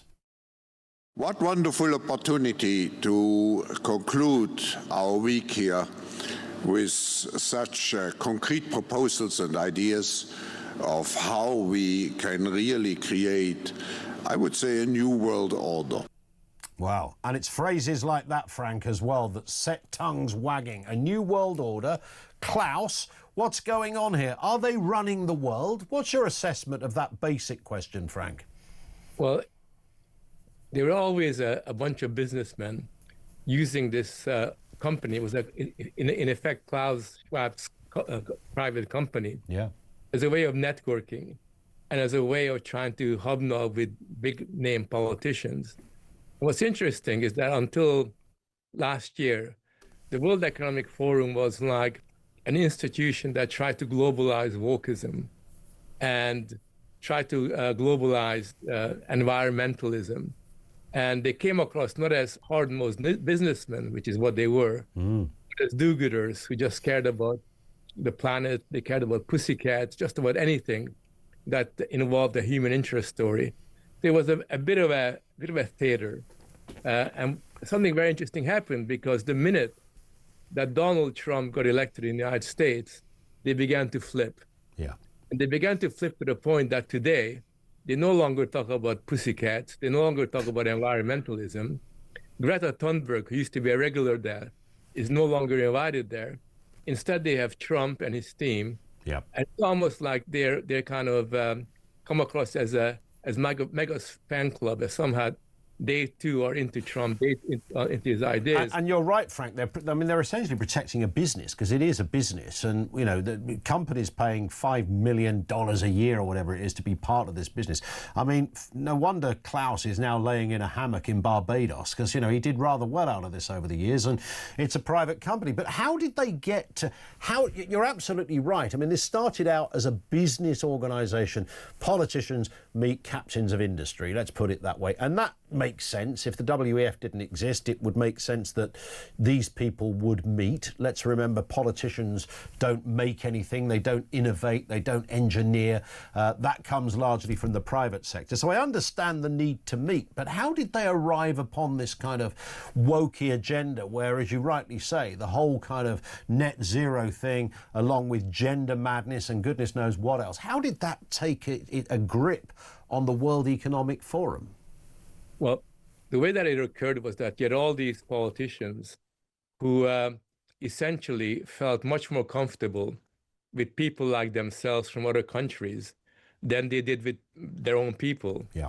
People like Tony Blair and Bill Clinton and all these cosmopolitan-oriented politicians decided that this could be a really nice network where they could reinforce each other's reputation, where they could look good, where they could occasionally invite some pop stars like Bono and other cultural heroes. And gradually, what happened was that they became increasingly intertwined with the cultural elites of Western societies. And the cultural elites are really the main drivers of woke culture. They're the ones that are continually promoting it through Netflix and Hollywood and other kinds of institutions. So you had this bizarre situation where hard-nosed capitalists who were merely interested in the bottom line suddenly felt that they had to come across as like very soft individuals who didn't really care about profits. They talked about stakeholder capitalism, marrying environmentalism. And it really was a very dishonest attempt to create a legitimacy, an ideology, which was really paper thin, which is why in 1 year they could just get rid of it, without a blink of an eye, and then move on to a very different, less globalist outlook on the world.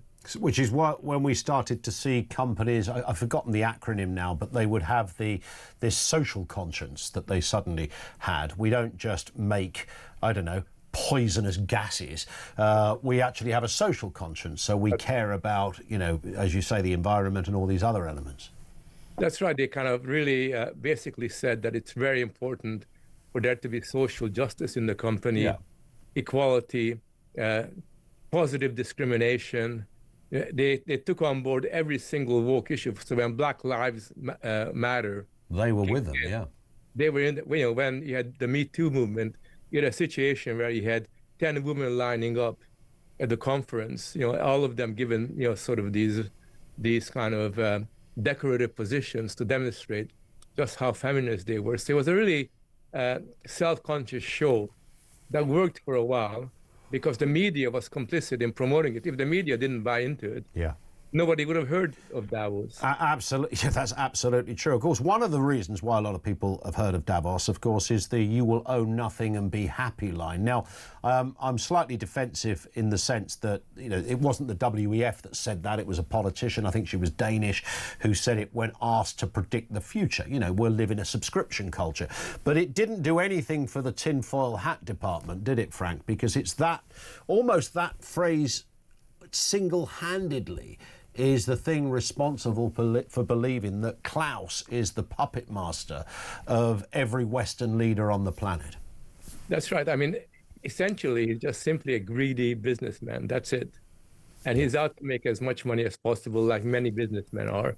He's been very successful, and now he's been sidelined because they realized that he was somehow kind of misappropriating funds from the company. But in a sense, it was never a powerful institution. I mean, to say it was a powerful institution is to actually believe all the hype that these individuals in Davos were kind of promoting. It's important to realize that the World Economic Forum is essentially nothing more than a place where rich people and politicians hang out every year. And I noticed that although the founder was Klaus Schwab, the current chairman is Larry Fink. Of course, he's the CEO of BlackRock. They're often in the news, not always for the right reasons, but they do feed into a little bit of conspiracy here. I mean, I guess that's more in keeping with what the honest face of the WEF is. It's hard-nosed business people trying to make even more money, right? It is. I mean, BlackRock is a very successful financial company, and you probably know that Larry Fink now has got a close relationship with Trump. I think he financed the ballroom that Trump is creating in the White House. Right. And it's interesting how he shifted. Larry Fink, who used to be into stakeholder capitalism, at least rhetorically, is now sort of hanging out with people like Trump and J.D. Vance. And that shift that has occurred is very significant because it tells us it's the end of globalism. It's not very much about raw power and raw economic power. So if anybody was previously concerned that the WEF were going to take over our lives, think again, because times are changing in Davos. Would that be a fair message to finish on? It is, absolutely. Don't worry. There's other things to worry about that are very serious. don't waste your time on being concerned about what's happening in Davos. On that point, Frank, it's always lovely to see you. Thank you very much for your time. Frank Ferretti, he is, of course, sociologist, social commentator, author and director of MCC Brussels. Loads from him. He's got a lot to say. Really just, I suppose, highlighting. I find that bit fascinating. I hadn't really considered the change in the WEF and their kind of positioning of things. I am intrigued about the woke thing. I don't think that came from the WEF. I think it probably came from multiple directions. That the whole environmentalist argument, the gender argument, the Black Lives Matter argument, they all kind of came, if you like, through think tanks and universities, and we have them in this country. They agitate domestic governments, and that would be replicated across America in a big way under the previous administration, certainly under countries like France and Germany and Spain. So they would have all been singing from this, you know, look at my social justice credentials. And that just became a thing, didn't it, for a bit? Looking back on it for 5 minutes. I mean, it's still there in some respects, don't get me wrong. This current cabinet love all that old tomfoolery. They can't get enough of it. But generally speaking, I think it came from there, it went into the WEF, and politicians told businesses you've got to be more kind of socially aware of things, you've got to sign up to this, and pronouns and gender and Greta Thunberg, sign up to all of that. It's a great way to, you know, to do capitalism. You've got a social, you're not just a big hard-faced oil company, you've got a social conscience. And that became a bit of a USP for a lot of these places. Frank, they're telling us that is kind of going in the opposite, in reverse gear now. Very much back to basics, making shed loads of money. Sean's in Northampton. Reference reform, Sean. What have you got for us? Afternoon. Good afternoon. How are you? I'm good. What are you thinking? I'm thinking, I keep hearing people say about these Tories defecting to reform, blah, blah, blah. I think people are really forgetting that it's only 20 or 30 years ago what reform stands for now, really, which is looking after British people with British values in Britain, was what the Tory party did. And that's what it was all about. And to be honest with you now, you've only got to cast your mind back 30 or 40 years, long before we had this massive immigration problem, blah, blah, blah. The only difference now is we're so infiltrated with foreign people that reform have got an extra thing to take on that we'd expected the Tories to fight. But because they decided not to, that's opened the niche so that Nigel Farage, who I fully support, can get to where he is now. He's only saying what everyone else is saying. I've been to 3 different calls this morning, 3 different houses this morning, and every single person you speak to is just saying the same as Nigel Farage and reform. We're just sick to death of 2 parties that have let this country become a third world country. They haven't really, I mean, look, that assessment is, as you rightly just said, and you've spoken to other people even just today who share that. But even if there's loads of other angles you can come at it at. I mean, there's the immigration problem, there's the common sense problem. You know, why are we having court cases just to decide what, you know, what a woman is, and why are we in these kind of it's all of that stuff. Go on. Sorry. No, carry on, Sean. That man that Julie spoke to just before you come on air, the woke king, or he calls himself, he talked about transvestites or trans people. Who was that? He literally spent about 5 minutes stating that it should be right for a bloke to be in a woman's changing room. Now, is he just making money from that, this bloke saying that? Does he run some kind of equal rights firm? Oh, that was on with Julia, yeah? Yeah. Is he insane? Benjamin. What bit can't he understand about them nurses from Downton?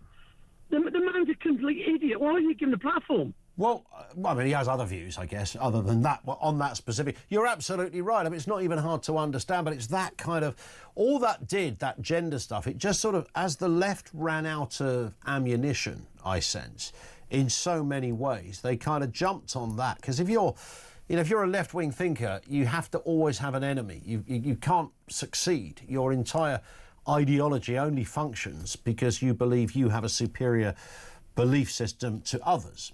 And that's your battle. And if the enemies run out, you've got to invent new enemies. So this became another one. Oh, we could say, oh, the gay rights thing, it's mostly sorted. We need well, what about the trans rights? That's a good idea. Yeah, let's do women can have a penis thing and a big beard. All of that is fine. As long as when you say it like that, you think, man alive, this is flipping nuts. That's where we've been. We are going to take a brief pause, but before we do, time to find out how you could be in with a chance of winning a massive trip of a lifetime to San Francisco. Talk is giving away. Here's what we've got. You get the flights, you get a 3-night stay at a 4-star intercontinental hotel. That's not all. We also give you £2,500 spending money. That in itself is a beauty. And that's not all. Plus, tickets to the Super Bowl to top it all off. Let's have a listen to find out how you can enter. For your chance to win, text TALK to 83338. Texts cost £2.50 plus your standard network rate. Or call 0343-418-7260. Lines close 22nd January 2026, 4 p.m. That's when you'll need to answer your phone if it rings. 18 plus, UK residents only. This is a network promotion. Full T's and C's at TalkSport.com. So for your chance to win, text TALK to 83338 now.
To be honest, I mean, obviously it's disappointing that Andrew's defected. My reflection is I can't remember, aside from the defections, I cannot remember us feeling as united as this.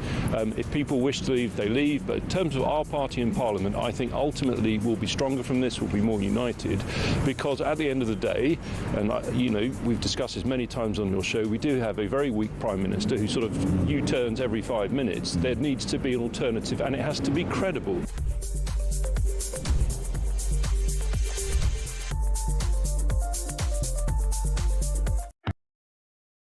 Across the UK, on DAB+, on YouTube, on your mobile, and on your side. This is Talk. Simon in Devon says, the World Economic Forum, the think tank for lazy politicians. Yes, that's exactly what the World Economic Forum is. You know, we sort of project and impose brilliance onto politicians, sometimes without even... we think these guys know what they're doing, and they don't generally. People that know what they're doing are usually people who start companies and corporations and businesses and innovate and invent and engineer and do stuff like that. They're the people that do think. Governments tend not to have any of those skills, basically speaking. And of course, once you get the politicians in the room with these people, it's not the businesses aren't impressed by the politicians. They just want to make sure their policies get through that allows them the green light for this, that or the other. So yeah, lazy politicians, ultimately. We're going to talk to Herbie in just a second. We've got the Voice of Doom Day 2.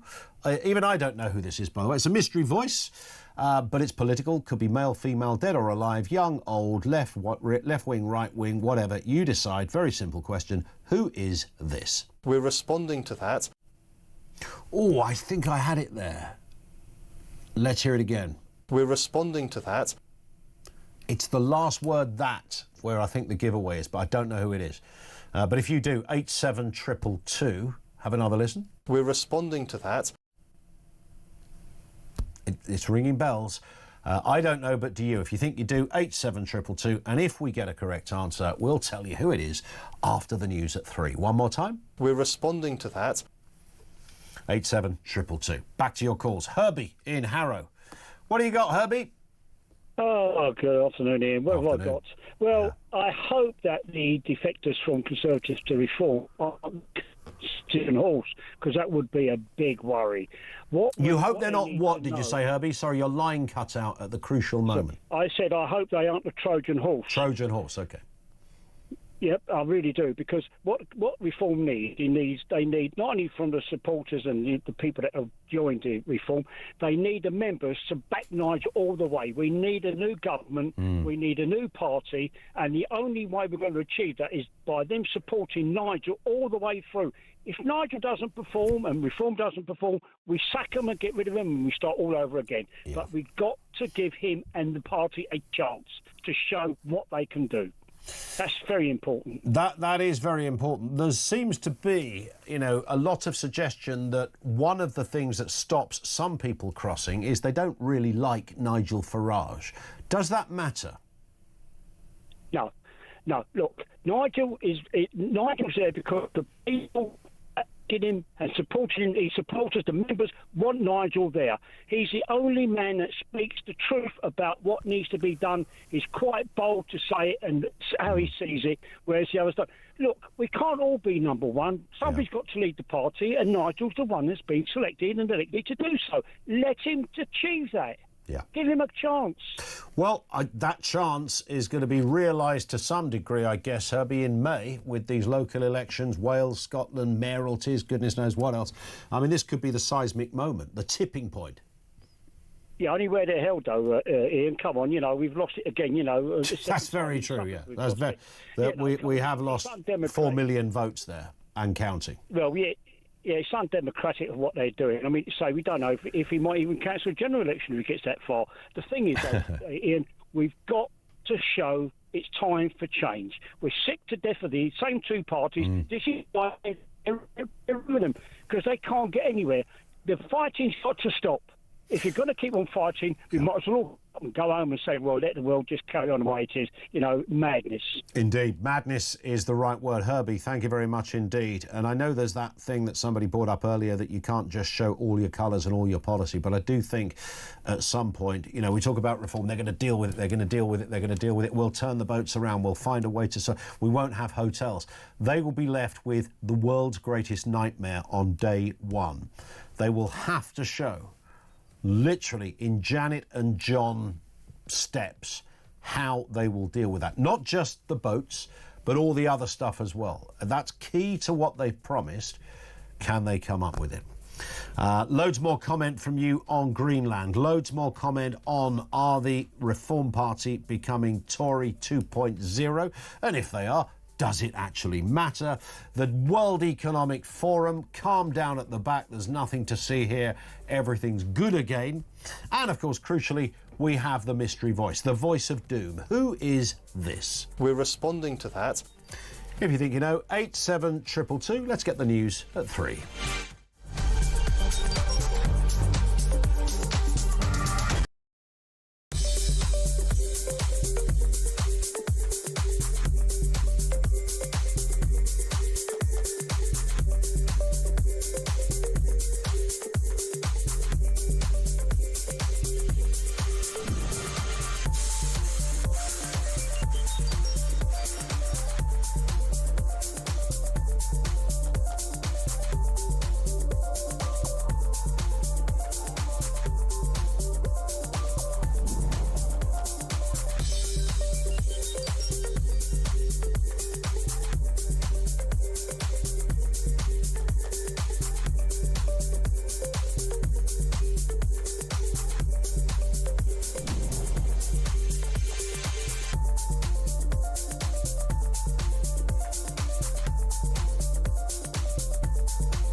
across the UK, on DAB+,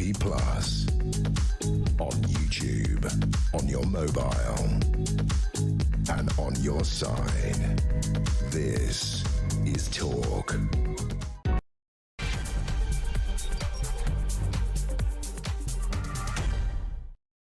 And good afternoon. Yes, welcome back to the home of common sense. We are still responding, taking your calls on Andrew Rosindale. He was, up until Sunday afternoon, a Conservative MP. 25 years in the job. He's now followed Robert Jenrick in defecting to Reform. What does it mean? He says he's putting country before party. He didn't like their Chagos dealings.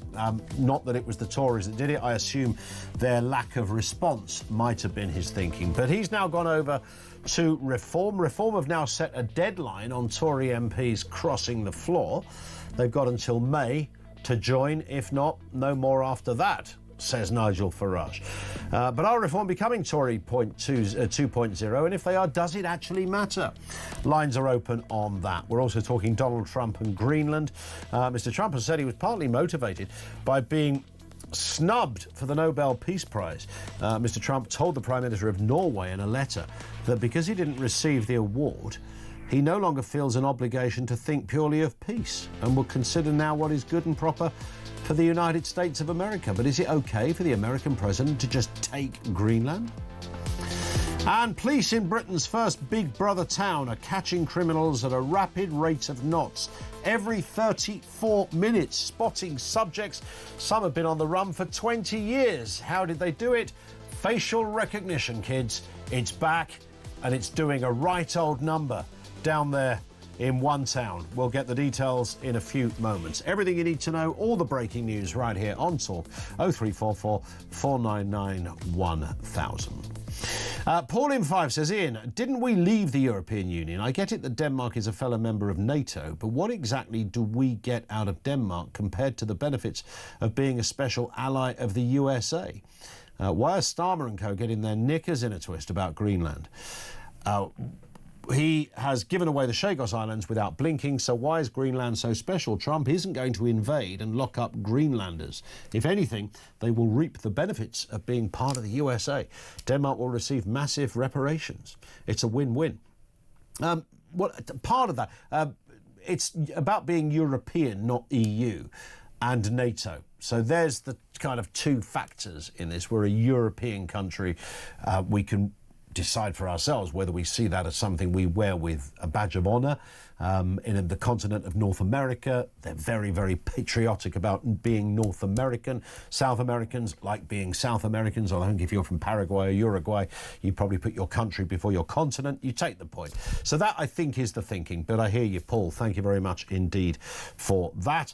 One here from Pumpkin who says, I'm sure the Greenlanders would like to be under the wing of the USA.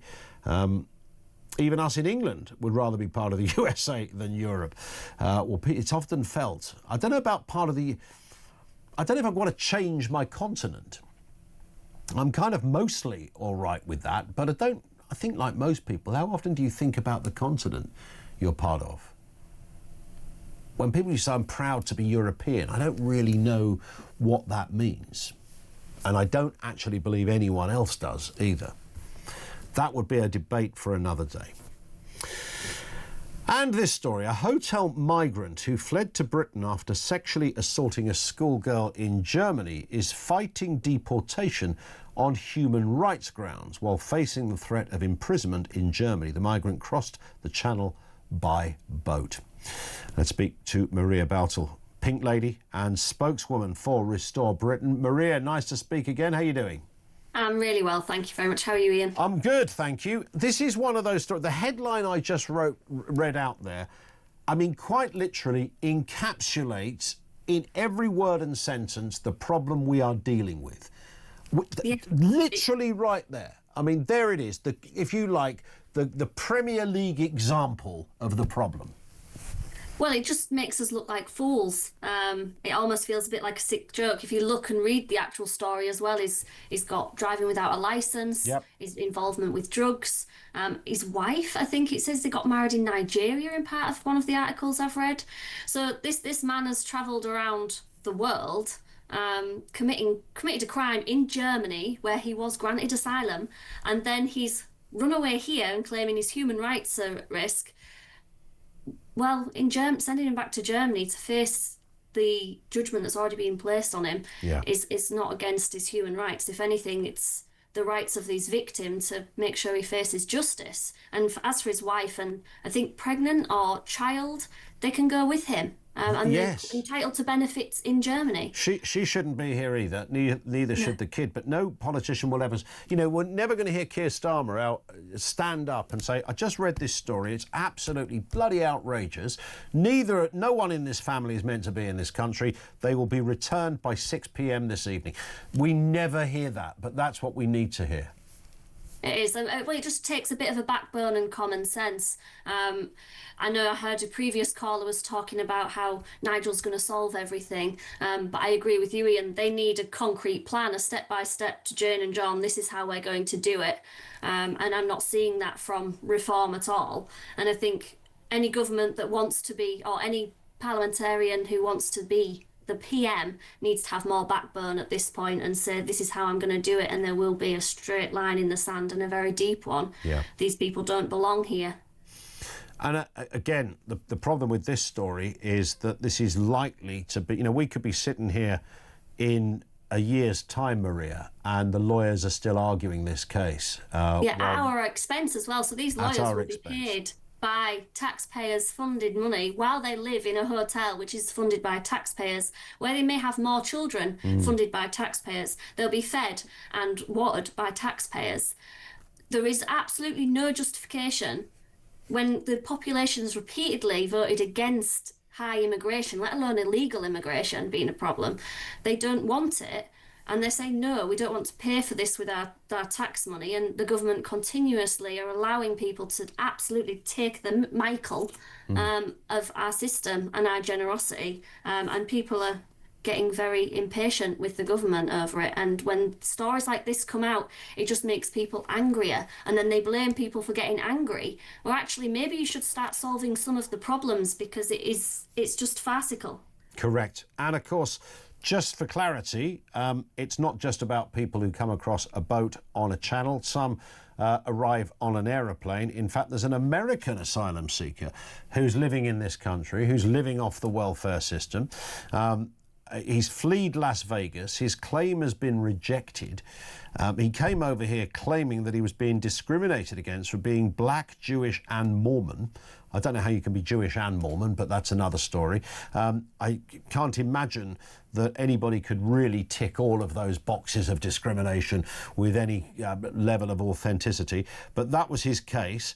That's what he said. He's now housed in this country. He's getting 400 quid a month, or was getting until recently. He's applied for asylum in the UK because he says he was born in Islington, but he's not seen as an automatic British citizen. Again, what is this bozo doing here? Well, I just think this guy has seen how we treat people who come up and think, well, I'm facing homelessness perhaps in America. It doesn't look very good. It looks a bit grim at the moment. I'm going to take my chances in the UK because everyone online is saying I get a free hotel and some money. Yeah. And so he's come over here and he's saying whatever he thinks he needs to say, which is funny because black, Jewish and Mormon, even though I agree with you, that highlights that he might be a liar, potentially. Yes. But I think he's probably things... he's probably black because he can't really deny that. But I doubt whether he's Jewish and Mormon. But all of those things are protected in America. There's no discrimination in the law against him for those things. So his asylum claim was denounced, if you like. He's not allowed to appeal it. Great. I think they offered him 1,500 quid to get on a plane, and it never happened. Or Heathrow said he wasn't fit to fly. So we're funding this, and also. I think at one point when he was homeless on the street in front of McDonald's, Islington Council told him he doesn't have to go. And even he has said, I will go back to America to visit. I'm happy to go back to America. Yeah. But the voluntary pathway doesn't seem to work. So it seems like there's people actively within our country who are wanting to keep him here.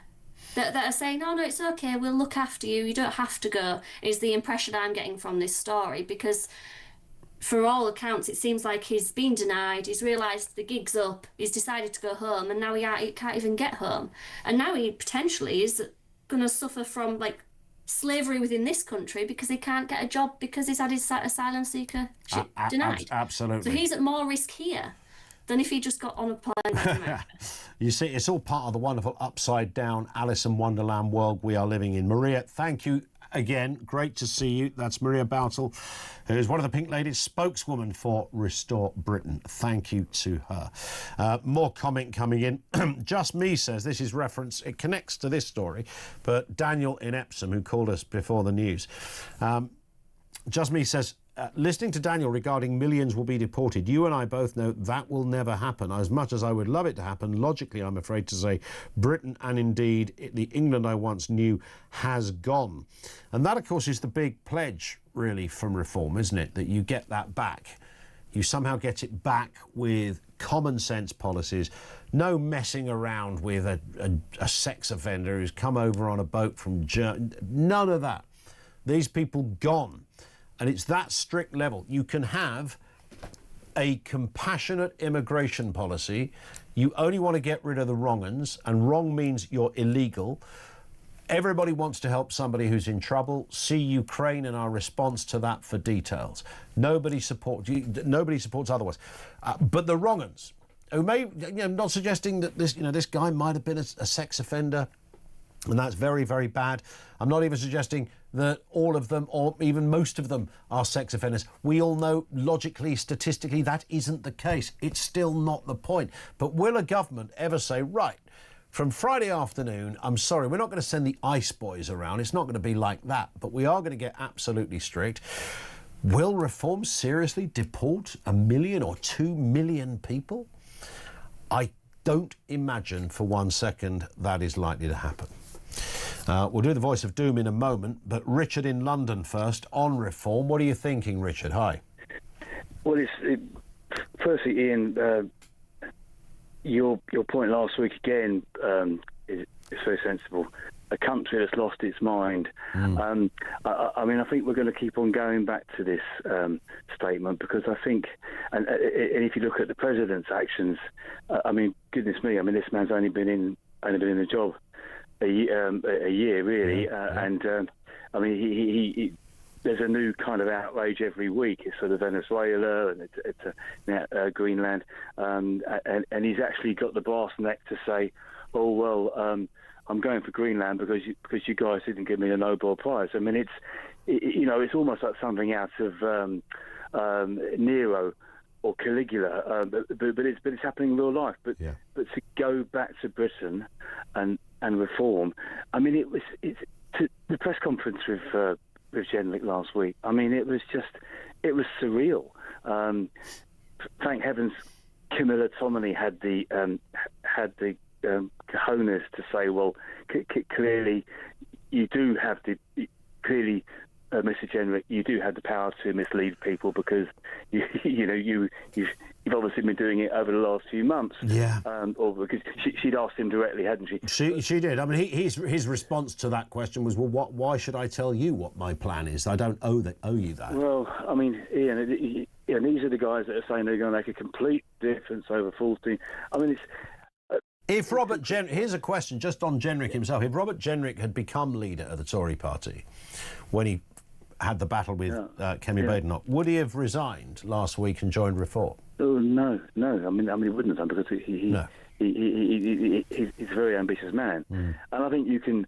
I mean, there's a pattern here, Ian. I think there's a pattern here, and it's very ambitious politicians who capture the hearts of people who don't really know what they want, and so. To get to the point, and I thought it was very interesting, the chap you spoke to about half an hour ago, I've heard him on Talk before, he's like me, he's a regular caller. He actually said to you, oh, well, reform, Ian, they're only the Conservatives as they were in the 1980s. Well, look, I mean, Ian, this is the complete deception. I mean, if you look at what Margaret Thatcher achieved, first of all, times have changed enormously. Britain has changed enormously over the last 45 years.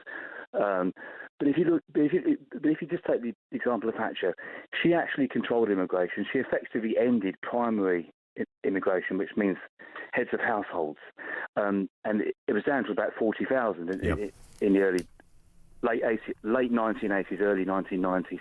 But she did that, Ian, by she had two very tough nationality acts, and she limited immigration to this country to people who already had a long-term link, or a long-term familial link to this country. Okay. So you just said there, we only want to get rid of the wrong uns.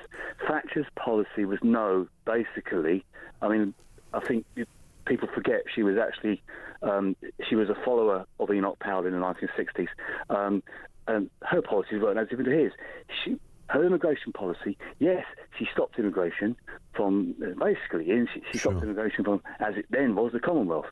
And she was hated on the left. I remember at the time, you asked Trevor Phillips about that 1981 Nationality Act. She was hated on the left. Now, there is no way in 1,000 years that Reform have got the guts to do that. And you couldn't, I mean, Ian, I would argue that you probably couldn't even do it. But there is this incredible deception. And what's strange is, they keep going on about 14 years of failure and failed. What the failure is their incredible belief in politicians. And Nigel Farage hasn't said he's going to go back to the 1980s. So why do they believe that?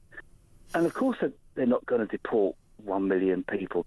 They said a few weeks ago, the guys in charge of policy, I don't know if he's Freddie Krueger or Danny Krueger, but the guy in charge of policy said, we're going to get rid of 60,000 civil servants. Well, Ian, you don't deport 1 million people if you're getting rid of half of the Home Office. I mean, it's fag packet stuff. And so you don't. Actually, you've got to take these guys seriously. Does that mean, though? I mean, to take their position on this for a second, Richard, they would be saying to you, "Hang on a second, are you saying that no politician can do anything they say?" Well, I think what you'd need to say, Ian, is that you first of all, you need to say just how big the challenge is. I mean, if they're going to deport that many people, they're going to have to leave. They're going to have to leave the European Convention of Human Rights, whatever it is. True. Which obviously the Tories weren't able to do. And Ian, I just ask you this: let's say Reform get an 80-seat majority. Now everybody goes on about how Boris wasted his 80-seat majority, but an 80-seat majority isn't half so good if 20 people are going to vote against you. All of a sudden, it's only a sort of 20. Yeah, that's true. And if you're in marginal seats, perhaps seats that are actually quite ethnic, and you're saying we're going to get rid of people,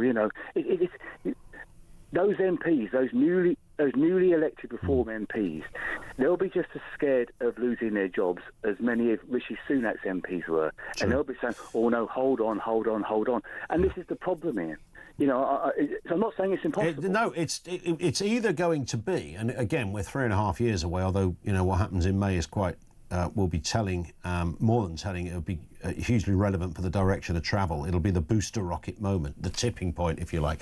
But, they're either going to do it or they're not going to do it, and they will come in and it will be the most surprising, efficient, honest operation we have seen in generations, or this thing will fall by the wayside within the first year, because everything that was it's all very well saying, right, there's 150,000 boat migrants, to forget all the others, the couple of million others they're referring to.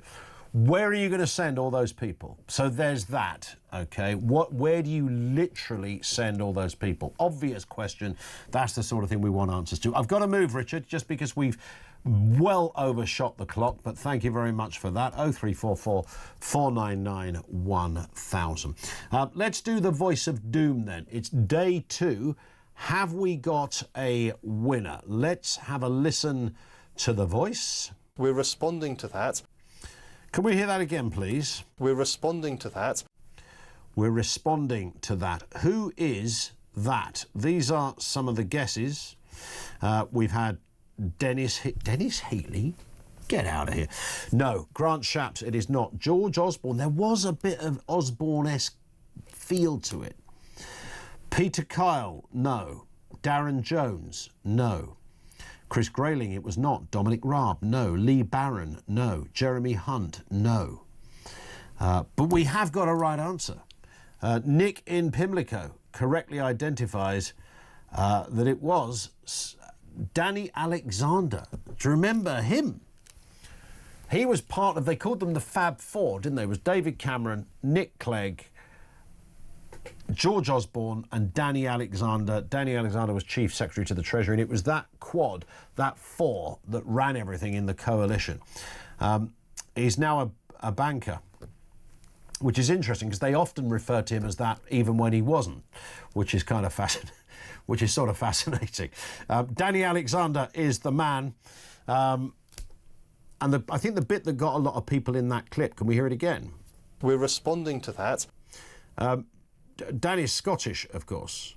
He was born in Edinburgh, but you don't pick that up from that clip.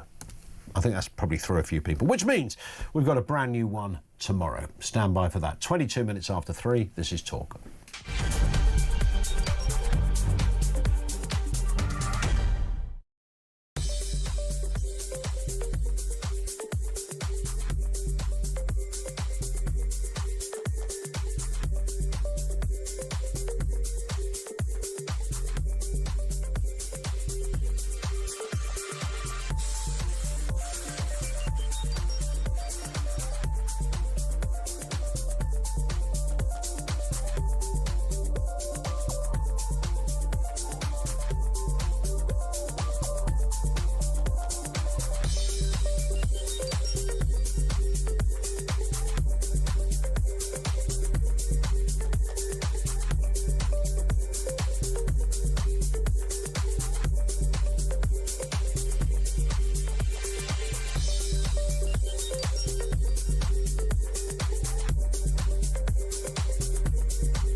To be honest, I mean, obviously it's disappointing that Andrew's defected. My reflection is I can't remember, aside from the defections, I cannot remember us feeling as united as this. If people wish to leave, they leave. But in terms of our party in Parliament, I think ultimately we'll be stronger from this, we'll be more united. Because at the end of the day, and you know, we've discussed this many times on your show, we do have a very weak Prime Minister who sort of U-turns every 5 minutes. There needs to be an alternative, and it has to be credible.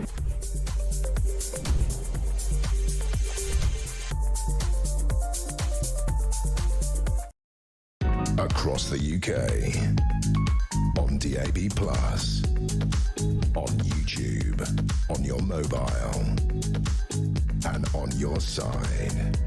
This is Talk. Good point here from Mark in Coventry. He says, I'm sure reform will deport thousands of migrants from this country. However, if they stop all benefits from foreign-born migrants, I'm pretty sure many thousands will self-deport, as the gravy train will have stopped. Yes, I mean, if you stop advertising yourself as a paradise for welfare, then that bit will stop. If you look at extended families, that bit will stop. The area we get into tricky terrain is that if you are, for example, I don't know, Polish or French, and have lived in this country for 35 years and worked every single day like anyone else for 35 years and therefore paid your taxes, you would those people count as people that aren't entitled to anything? So if they go to get hospital treatment, it's like, hang on a second, I've literally paid in for a third of a century. So it's not a straightforward road, but it's in that principle. Becca says, don't know why everyone's getting their knickers in a twist about defecting MPs. Have they not realised Winston Churchill crossed the floor from the Liberals? He did. I think the difference here, Becca, is that you've got people doing it en masse, and I'm not talking about just MPs, but councillors and others who were Conservative Party members. It's the mass migration in relative terms from one similar party to another party. And that, I think, is where the kind of story lies. Like, who represents what here? And if you are so authentic, what is it you no longer believe about your old party to the new one? There might be the immigration thing. What else is it, etc.? Mark's in Lincolnshire. On this related point, Mark, what have you got for us? Hello. Hello, Ian. Hiya. Hiya. Yeah, I mean, for me, it's not necessarily the fact that they're coming over in droves from the Tory party. It's, I mean, as that goes in itself, I mean, you don't necessarily replace the establishment, you know, by just having, recruiting the same establishment and sticking a teal tie on them, True. Because you're not going to fix anything doing that. Yep. I mean, at the end of the day, as I say, I mean, reform's answer to, fixing the problems of the country is, as I say, recruiting the same kind of people that cause the actual problems. Sure. I think that where I have bigger issues is the people they do bring over. I mean, I hear a lot of talk on here, people, reform voters that are just essentially, they give it this whole spiel about, splitting the right. You can't split the right. You must put up with Nigel, he'll come good in the end because he's for the people. And I just genuinely do not believe that, Ian. I think he's very much an egotistic man. He's very much about me and I.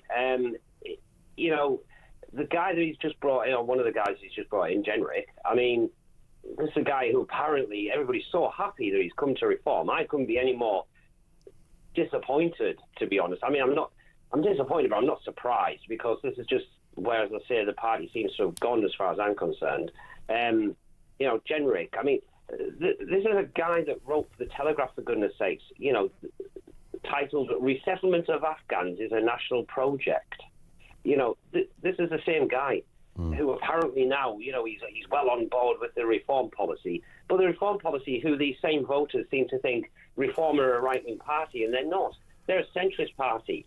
In some aspects, they're centre-left. In others, they're centre-right. Centre-left as in things like, I don't know, nationalising water, that kind of stuff. Yeah, raising the two-child benefit. Two-child benefit cap as well. Yeah. Two-child benefit and all that kind of stuff. Deporting illegal immigrants, up until this current Labour government, that was a Labour policy. Blair was deporting illegals, for goodness sakes. This isn't a right-wing thing. No, well, illegals get... I mean, I know it doesn't make a lot of headlines. Illegals get deported every day in this country. We just don't hear much about it. It's whether you're deporting enough illegals and what laws are standing in place of those deportations. Well, this is the problem, Ian, at the end of the day, that I don't feel that reform voters seem to understand. Removing illegals from this country, whilst it's an important thing, and it's a very visible thing because it's what we're shown all the time, it isn't the actual problem. The problem is, and I've said this so many times now, turning blue in the face, as the saying goes, because you can't fix anything. At the moment, you've got a Labour Party that skirt around the edges of everything. You had a Tory Party for 14 years that skirted around the edges of everything. So they're making all these policies. They're doing all these things for education and, employment and all these other things that they keep doing and doing and doing. And none of it's relevant. It's absolutely irrelevant, because unless you're going to fix the immigration problem, the sheer amount of people that they've brought into the country, that's the problem. Until you actually address that, until you actually grow a pair and say, right, well, we actually need to deport millions, because the reality is it doesn't matter what you do with your education policy, with your employment policies, with energy policy, with any of these policies is irrelevant, because the reality is demand outstrips supply. What happens though, and that uncomfortable equation, Boris Johnson would defend his, this Boris wave thing. He'd defend that position. Other Tory leaders would defend their position, saying we literally needed thousands of people to work in this country, and if we didn't get them, we'd be knackered. What do you say to that? This is the same thing. I'll go back to the same thing. Ask yourself the same question about reform as well. Where are their policies? Because the one thing, when you're saying that, yes, a Tory would say that. A Labour person would say that. And they're right to say it. The reason they're right to say it is because they're unwilling to actually look at the other solutions that would correct the problem, that would have corrected the problem 20, 30 years ago. That is to say, they always use the same excuses, Ian. We've got a low birth rate. We've got, people don't want to do those jobs. Well, there was a time not that long ago, 30, 40 years ago, where if you were on benefits, you were essentially mandated to work for that benefit. Sure. You had to do some kind of work. That would have been an option. There would have been retraining options. Things like abortion. Nobody's ever addressed the birth rate issue. They always complain about the birth rate issue. They're quite happy to use the birth rate issue as an excuse to bring in even more migrants. infinite immigrants. Yeah, but nobody never actually come up with a policy. Nobody How to fix the birth rate issue. Got it. Mark, I've got to step in. We hit the clock. Great call. Great passion as well from Mark in Lincolnshire. This from Kaz, who says, on the black Jewish Mormon guy, one thing's for sure, his pants are definitely on fire. Yeah, I think they are. It's an inferno going on down there in that pant department. Mick says, is the voice of doom George Osborne? It was, again, a little Osborne-y. Didn't know that. And this comes from Gary, who says the magic roundabout was actually French, which explains a lot. I didn't know that. It was a French thing. Well, they just bought the thing and then gave it a British voiceover in Emma Thompson's dad. God, it was. I'm thinking about it now. It's awful. I'm feeling bilious. Just thinking, I can hear that blooming theme music now. It was absolutely rubbish, even by the standards of like 1970s animation. It was probably made before then, by the way. It was just hopeless. 0344 499 1000. If you've just tuned in, you probably think, hang on a second, they were just talking about immigration and deporting people, and now this bloke's talking about the magic roundabout. Welcome to the home of talk. Yeah, we move all over the place, pretty lively, no hanging around. It's like a flipping Wimbledon volley over here with the material we get through. We'll take some more calls, more voices on the way. Just gone 3:30. This is Talk.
Across the UK, on DAB+, on YouTube, on your mobile, and on your side. This is Talk. It is Talk, and I've just been educated, by the way, on the magic roundabout. You see, we do culture stuff. It's like the flipping South Bank show here on a good day, believe me. I've just been educated on the magic roundabout. In 2005, I don't remember this, there was a film of the magic roundabout starring, I'm not kidding you, everyone from Bill Nighy to Ray Winston through to Robbie Williams, did you say, Finn? Robbie Williams, who played Dougal. I'd forgotten about that half-wit. Dougal the dog. What a loser he was. Robbie Williams played Dougal. Lee Evans, the comedian, was in it as well. Who was Florence then? Who played Florence? Because obviously she was the pivotal female lead. Who in the film version of The Magic Roundabout played Florence? Finn is busily... they didn't write out Florence for the film version, did they? I mean, that would be a... They wrote out Florence for the film version. We're going to get people messaging in now going, no. Florence was played by, I don't know, Peggy Mount or something. I don't know. Whoever. God, where did that name come from? 0344 499 1000. We will get that information, obviously, and we'll break it to you here first on Talk. Now, police are catching criminals every 34 minutes in what's being called Britain's first Big Brother town. We are talking about Croydon. It got the nickname after fixed facial recognition cameras were fitted to lampposts. Sounds good when it comes to stopping criminals, but is this a little... I mean, you could stop every criminal if you just put a camera on the front of everyone's house, if you wanted to look at it that way. I mean, I've always made that argument. The idea that if you've got nothing to hide is just an anti-intellectual, stupid position. In which case, stick a camera outside everybody's front door, and while you're at it, stick one inside as well, maybe. Let's speak to the Freedom campaigner Montgomery Toms on this very point. Montgomery, good afternoon to you. It's a bittersweet moment, isn't it? Everybody wants to catch a baton. And apparently in the case of Croydon, they even caught one fella who'd been on the run for 20 years. You know, trebles all round down there at the police station when that happened. You know, great. However, it would be remiss, in fact, it would be completely irresponsible to not examine the technique by which these people are being caught, and that is crucial to a wider debate. No, you're absolutely spot on. It sounds all lovely on the face of it, doesn't it? But you've got to think about, even up to this point, the amount of people that have actually been pulled to one side who aren't criminals but have been falsely recognised by facial recognition. Yep. So it's turning basically British citizens into walking QR codes, walking criminals. You know, I've always said, I may accept, you know, mass surveillance and facial recognition if we can have a camera in every single corner of Parliament, so we can watch every single MP and see what they get up to. Good point. And we can have proper insight into their lives. And I can guarantee they'll be the first ones to say we don't want it. Yeah. So, excuse me. So why are the British public any different? They're not. And this is a massive step in the direction of mass surveillance, more authoritarianism, more tracking, more tracing. We're seeing it with digital IDs, which they supposedly have U-turned on, but are still attempting to bring in regardless. And I'm not comfortable with it at all. And I suppose my final point would be, what do the states define as a crime? Because if you ask me, the past 5 years, we saw in lockdowns, people being arrested for mixing in a crowd of more than 2 people.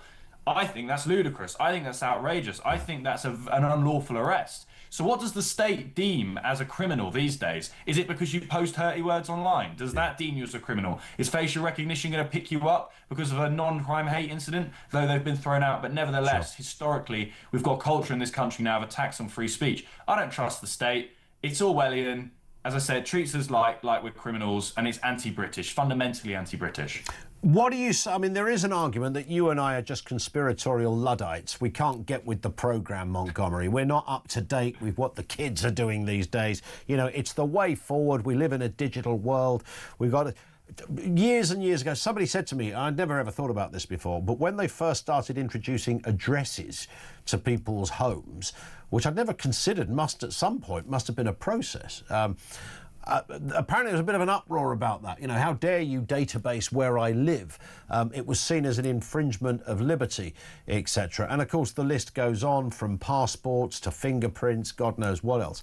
Are we in a minority here where we're just looking at this, seeing this big brother thing and overreacting? It was a great question. I think that fundamentally the public haven't really been consulted about facial recognition either. Yeah. So that in itself is problematic. We're supposed to live in a democratic society, but the public don't really know about it. I'm sure if we were to consult the majority of the public and say, look, thousands upon thousands, if not millions of faces are going to be scanned to catch a minority of criminals out there, they would be very concerned about it. And if you actually if you go onto the Met Police website and have a look at the facial recognition historically, all of the scanning that they've been doing, not just in Croydon, but across London, because you've also got to remember, it's a good flashy headline, isn't it, regarding Croydon, which is literally like the knife crime capital. So it's not exactly a very reliable statistic considering the rest of a small village up north in Yorkshire, for example. Yeah. Are they going to need facial recognition? Well, probably not. So I would say the majority of the public don't want facial recognition, and they don't trust the government, they don't trust the state, they've not been properly consulted. And as I say, if you look at the stats, for example, like Oxford Street, completely different to Croydon, and the amount of faces they're scanning, hundreds of thousands, just within a few days, and picking up literally 1 or 2 individuals. I'm not joking. Yeah, well, according to the data from Croydon, they had 13 deployments, more than 146,000 faces were scanned, and the system generated over 132 alerts. And their best deployment, this was under 2 hours, arrests average every 13 minutes, which apparently resulted in a 12% fall in local crime. Well, why are they even out there in the first place? I mean, it's insane that we've got a police force and that's in the condition of not being able to catch these criminals in 2026 without facial recognition. It's a joke. The British public have to be treated like they're walking QR codes, as I keep reiterating. And we've seen the police force for the past 10 years be endorsing huge Stonewall propaganda, I would call it, putting loads of money into DEI protocols, putting loads of energy into policing our tweets and non-crime hate incidents, rather than cracking down on this. Because of their failure, because of their inability to tackle crime properly, and because the funding being put in moronic directions around just woke ideologies, we then have to be attacked with being scanned and monitored all the time. And then there's the mission creep. So even on the surface, you could argue, oh, well, it looks okay because we picked up loads of criminals. Well, where's this going to go? What does this lead to? Now, these days, being called a conspiracy theorist, if you ask me, is almost a compliment. It just means, just a bit of ahead of the game. But I think that there's huge potential for a version of a social credit system in the UK. I don't think that's conspiratorial at all. They have it in China. You get police based on your behaviour. We're seeing very similar things, sort of carbon credits, for example. The lower your carbon credits, you get a big thumbs up for that. The digital IDs coupled with facial recognition mixed in with mass surveillance and cameras everywhere and carbon credits and all of this, it doesn't take a brain scientist to turn around and go, that could be used by a very nefarious government, which, by the way, we have one.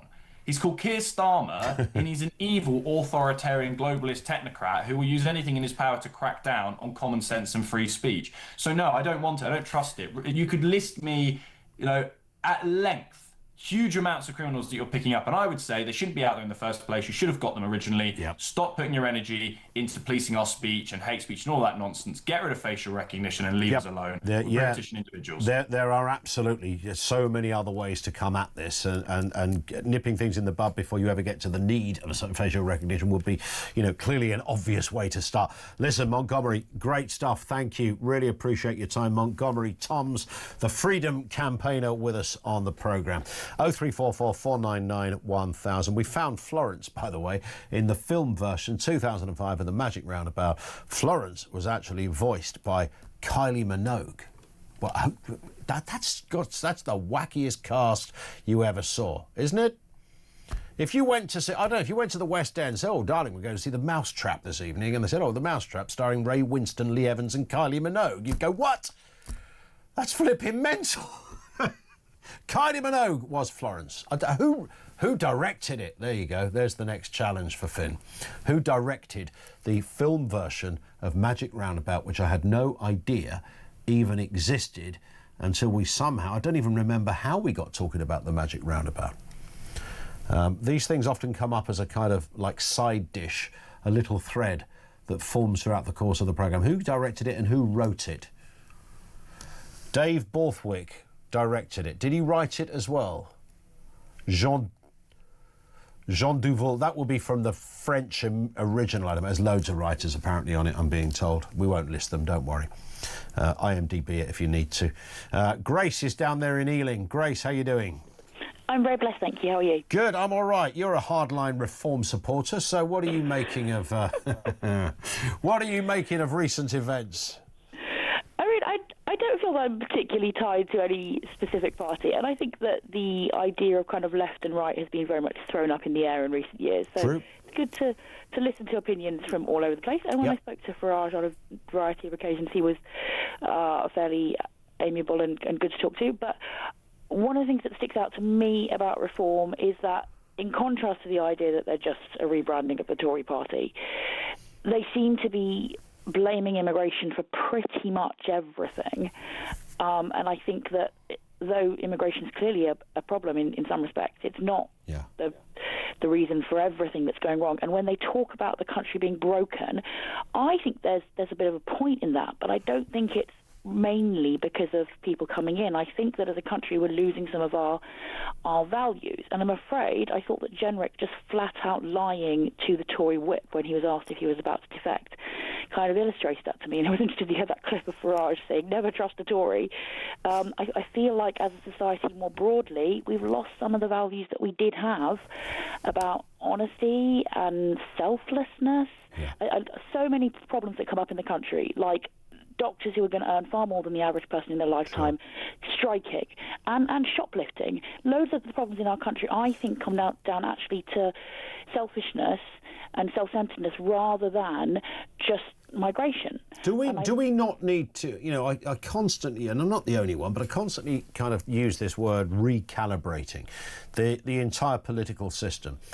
Complacency has been there. The status quo has been the altar at which politicians worship. Groupthink is about as pervasive as anything. And it's those factors that have led, I think, in part at least, to this almost when I say revolution, with a small r, a revolution of ideas and a change of appetites in terms of what we need and what we want. Would that be reasonable? You're saying you think that politicians need to be able to have their own ideas more and not have so much groupthink? I think, you know, reform have come around largely because of that. I mean, you can look at, you know, there's nothing wrong with desiring a society that is fundamentally free.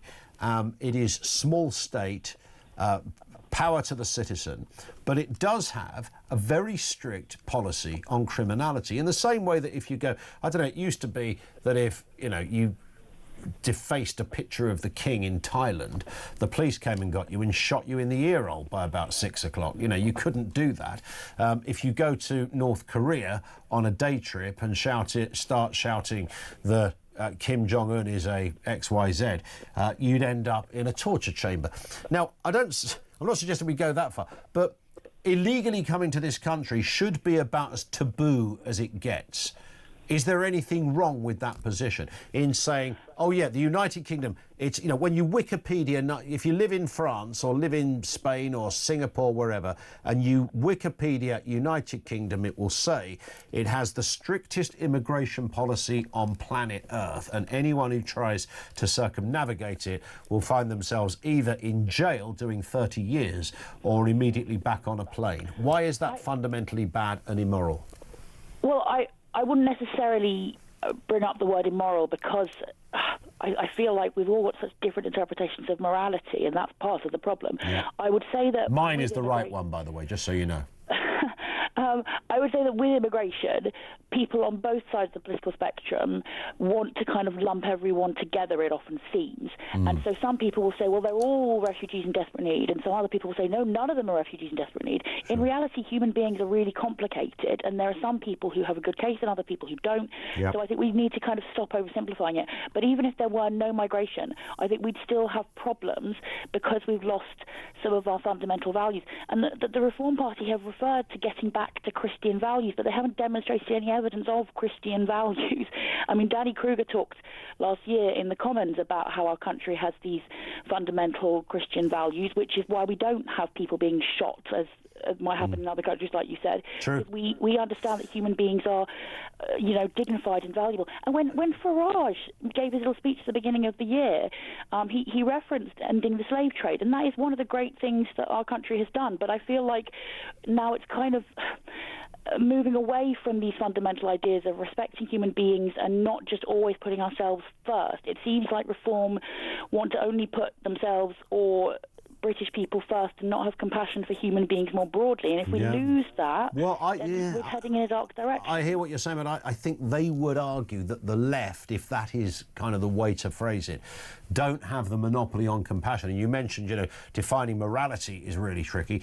And so is compassion in that respect, I guess. Listen, on that point, Grace, thank you very much indeed. That is Grace in Ealing. Thank you to her. Over to you again in just a moment. Time, by the way, another reminder about how you could win that trip of a lifetime. It's an absolute beauty.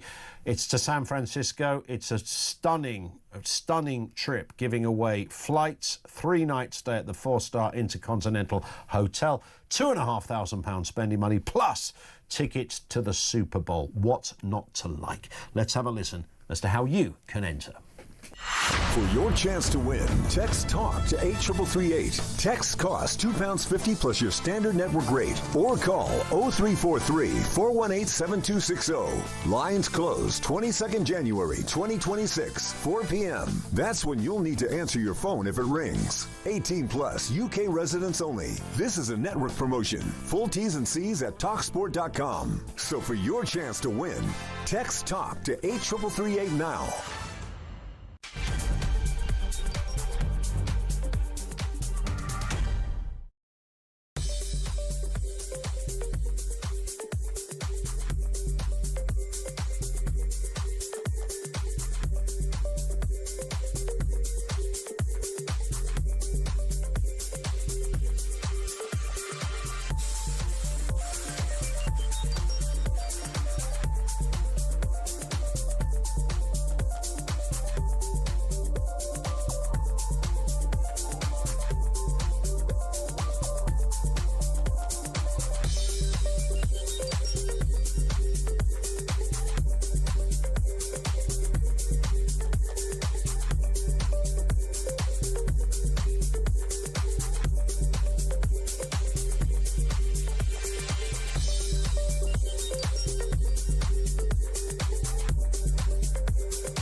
To be honest, I mean, obviously it's disappointing that Andrew's defected. My reflection is I can't remember, aside from the defections, I cannot remember us feeling as united as this. If people wish to leave, they leave. But in terms of our party in Parliament, I think ultimately we'll be stronger from this, we'll be more united. Because at the end of the day, and you know, we've discussed this many times on your show, we do have a very weak Prime Minister who sort of U-turns every 5 minutes. There needs to be an alternative, and it has to be credible.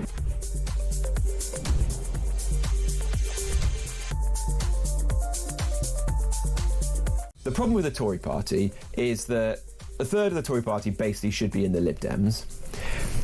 Another big chunk don't really care one way or another, are not waking up every morning driven by a deep desire to change the country, not angry at the state of the country. The party overall, particularly in Westminster, is unrepentant for the mistakes it's made, and it will never be able to move on. I think this is why it is going to die as a political organisation, because it can't accept that.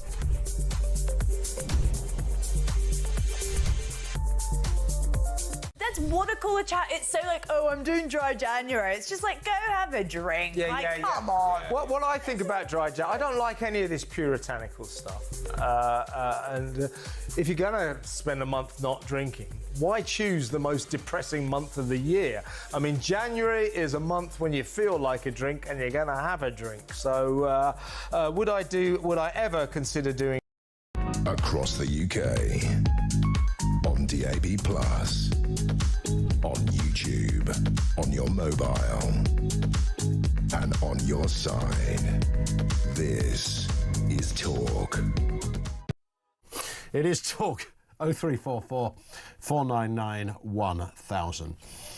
This one comes in from Michelle. He says, I have many concerns, mainly mass immigration, cost of living, energy prices. But Ian, your hatred of the magic roundabout deeply disturbs me. Yes, you're absolutely right. I've been, it's been noted, and I think I've been, rightly called out for many people who thought it was an absolute classic part of great culture. Although we did discover this afternoon that kids programme, it was only about 5 minutes long. It was like a tiny episode. I'm sure someone's going to tell me it was like 3 minutes long.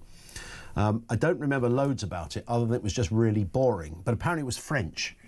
It was voiced over here by Emma Thompson's dad, but a French programme. They made 450 odd episodes of this darn thing. And yet when you look back at that era and think of the classics that were out there, Mr. Ben being, Premier League territory of kids' TV, then and you look at the Magic Roundabout, you think, what kind of offer? No wonder there's so many messed up people my age.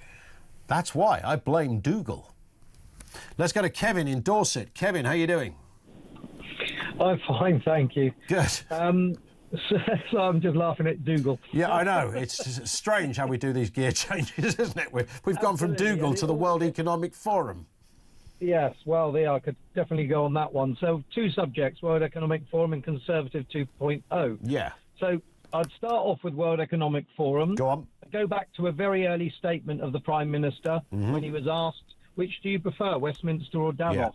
His choice without a doubt in his mind was Davos. That tells you something about the man is not for the people. Do you know what? I'm no defender of Keir Starmer. When he said that, I actually took that a completely different way. I thought he was being cool by going, I'm not one of those Westminster lackeys. I don't think he...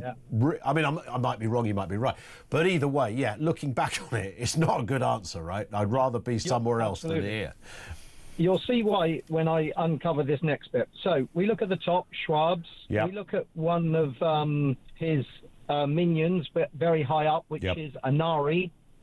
And Anari is the chap who was very much about agreeing with COVID, how it reduced the number of people on the planet, which is what we needed.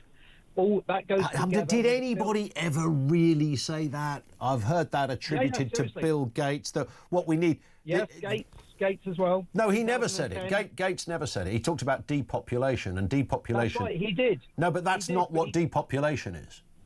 No, I'm not saying it is, but he did say in 2010, that's not my point, but I'll just touch on it. Gates said about we need to feed the world, we need to... there's too many people on the planet, and we need to work out a way to feed them, hence his pitch for buying farmland in America in the future, which he didn't do until COVID, mind you. That's when he started it, and he's still doing it now. And Anari was someone else who was interviewed, and he openly said about depopulation and less people around. The little hints aren't there for a reason.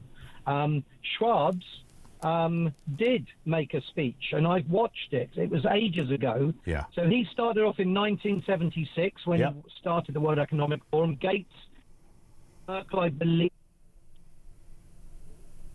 and Schwab's said some years back, I think it's about 6 years ago, 5 years ago, you know, and it's not just that lady, the politician. He did say it. You will own nothing and be happy. Yeah, and that's and I'm not disputing he didn't repeat what she said, because I think I've heard it on more than one occasion. But that is also, I mean, look, the idea that we live in a subscription world where we don't own anything, we don't own DVDs anymore, and we're happy. I think that was the... I'm not being generous. I think that was the overarching reason for it. Listen, Kevin, there's no conspiracy here. I've got to step in because we've literally come to the end of the show. I would love to pursue that conversation, though, with Kevin even more on the World Economic Forum. He's a member of the Young Leaders Group over there, as they call it. People think there's a police academy kind of set up. Klaus Schwab does tell me what to do.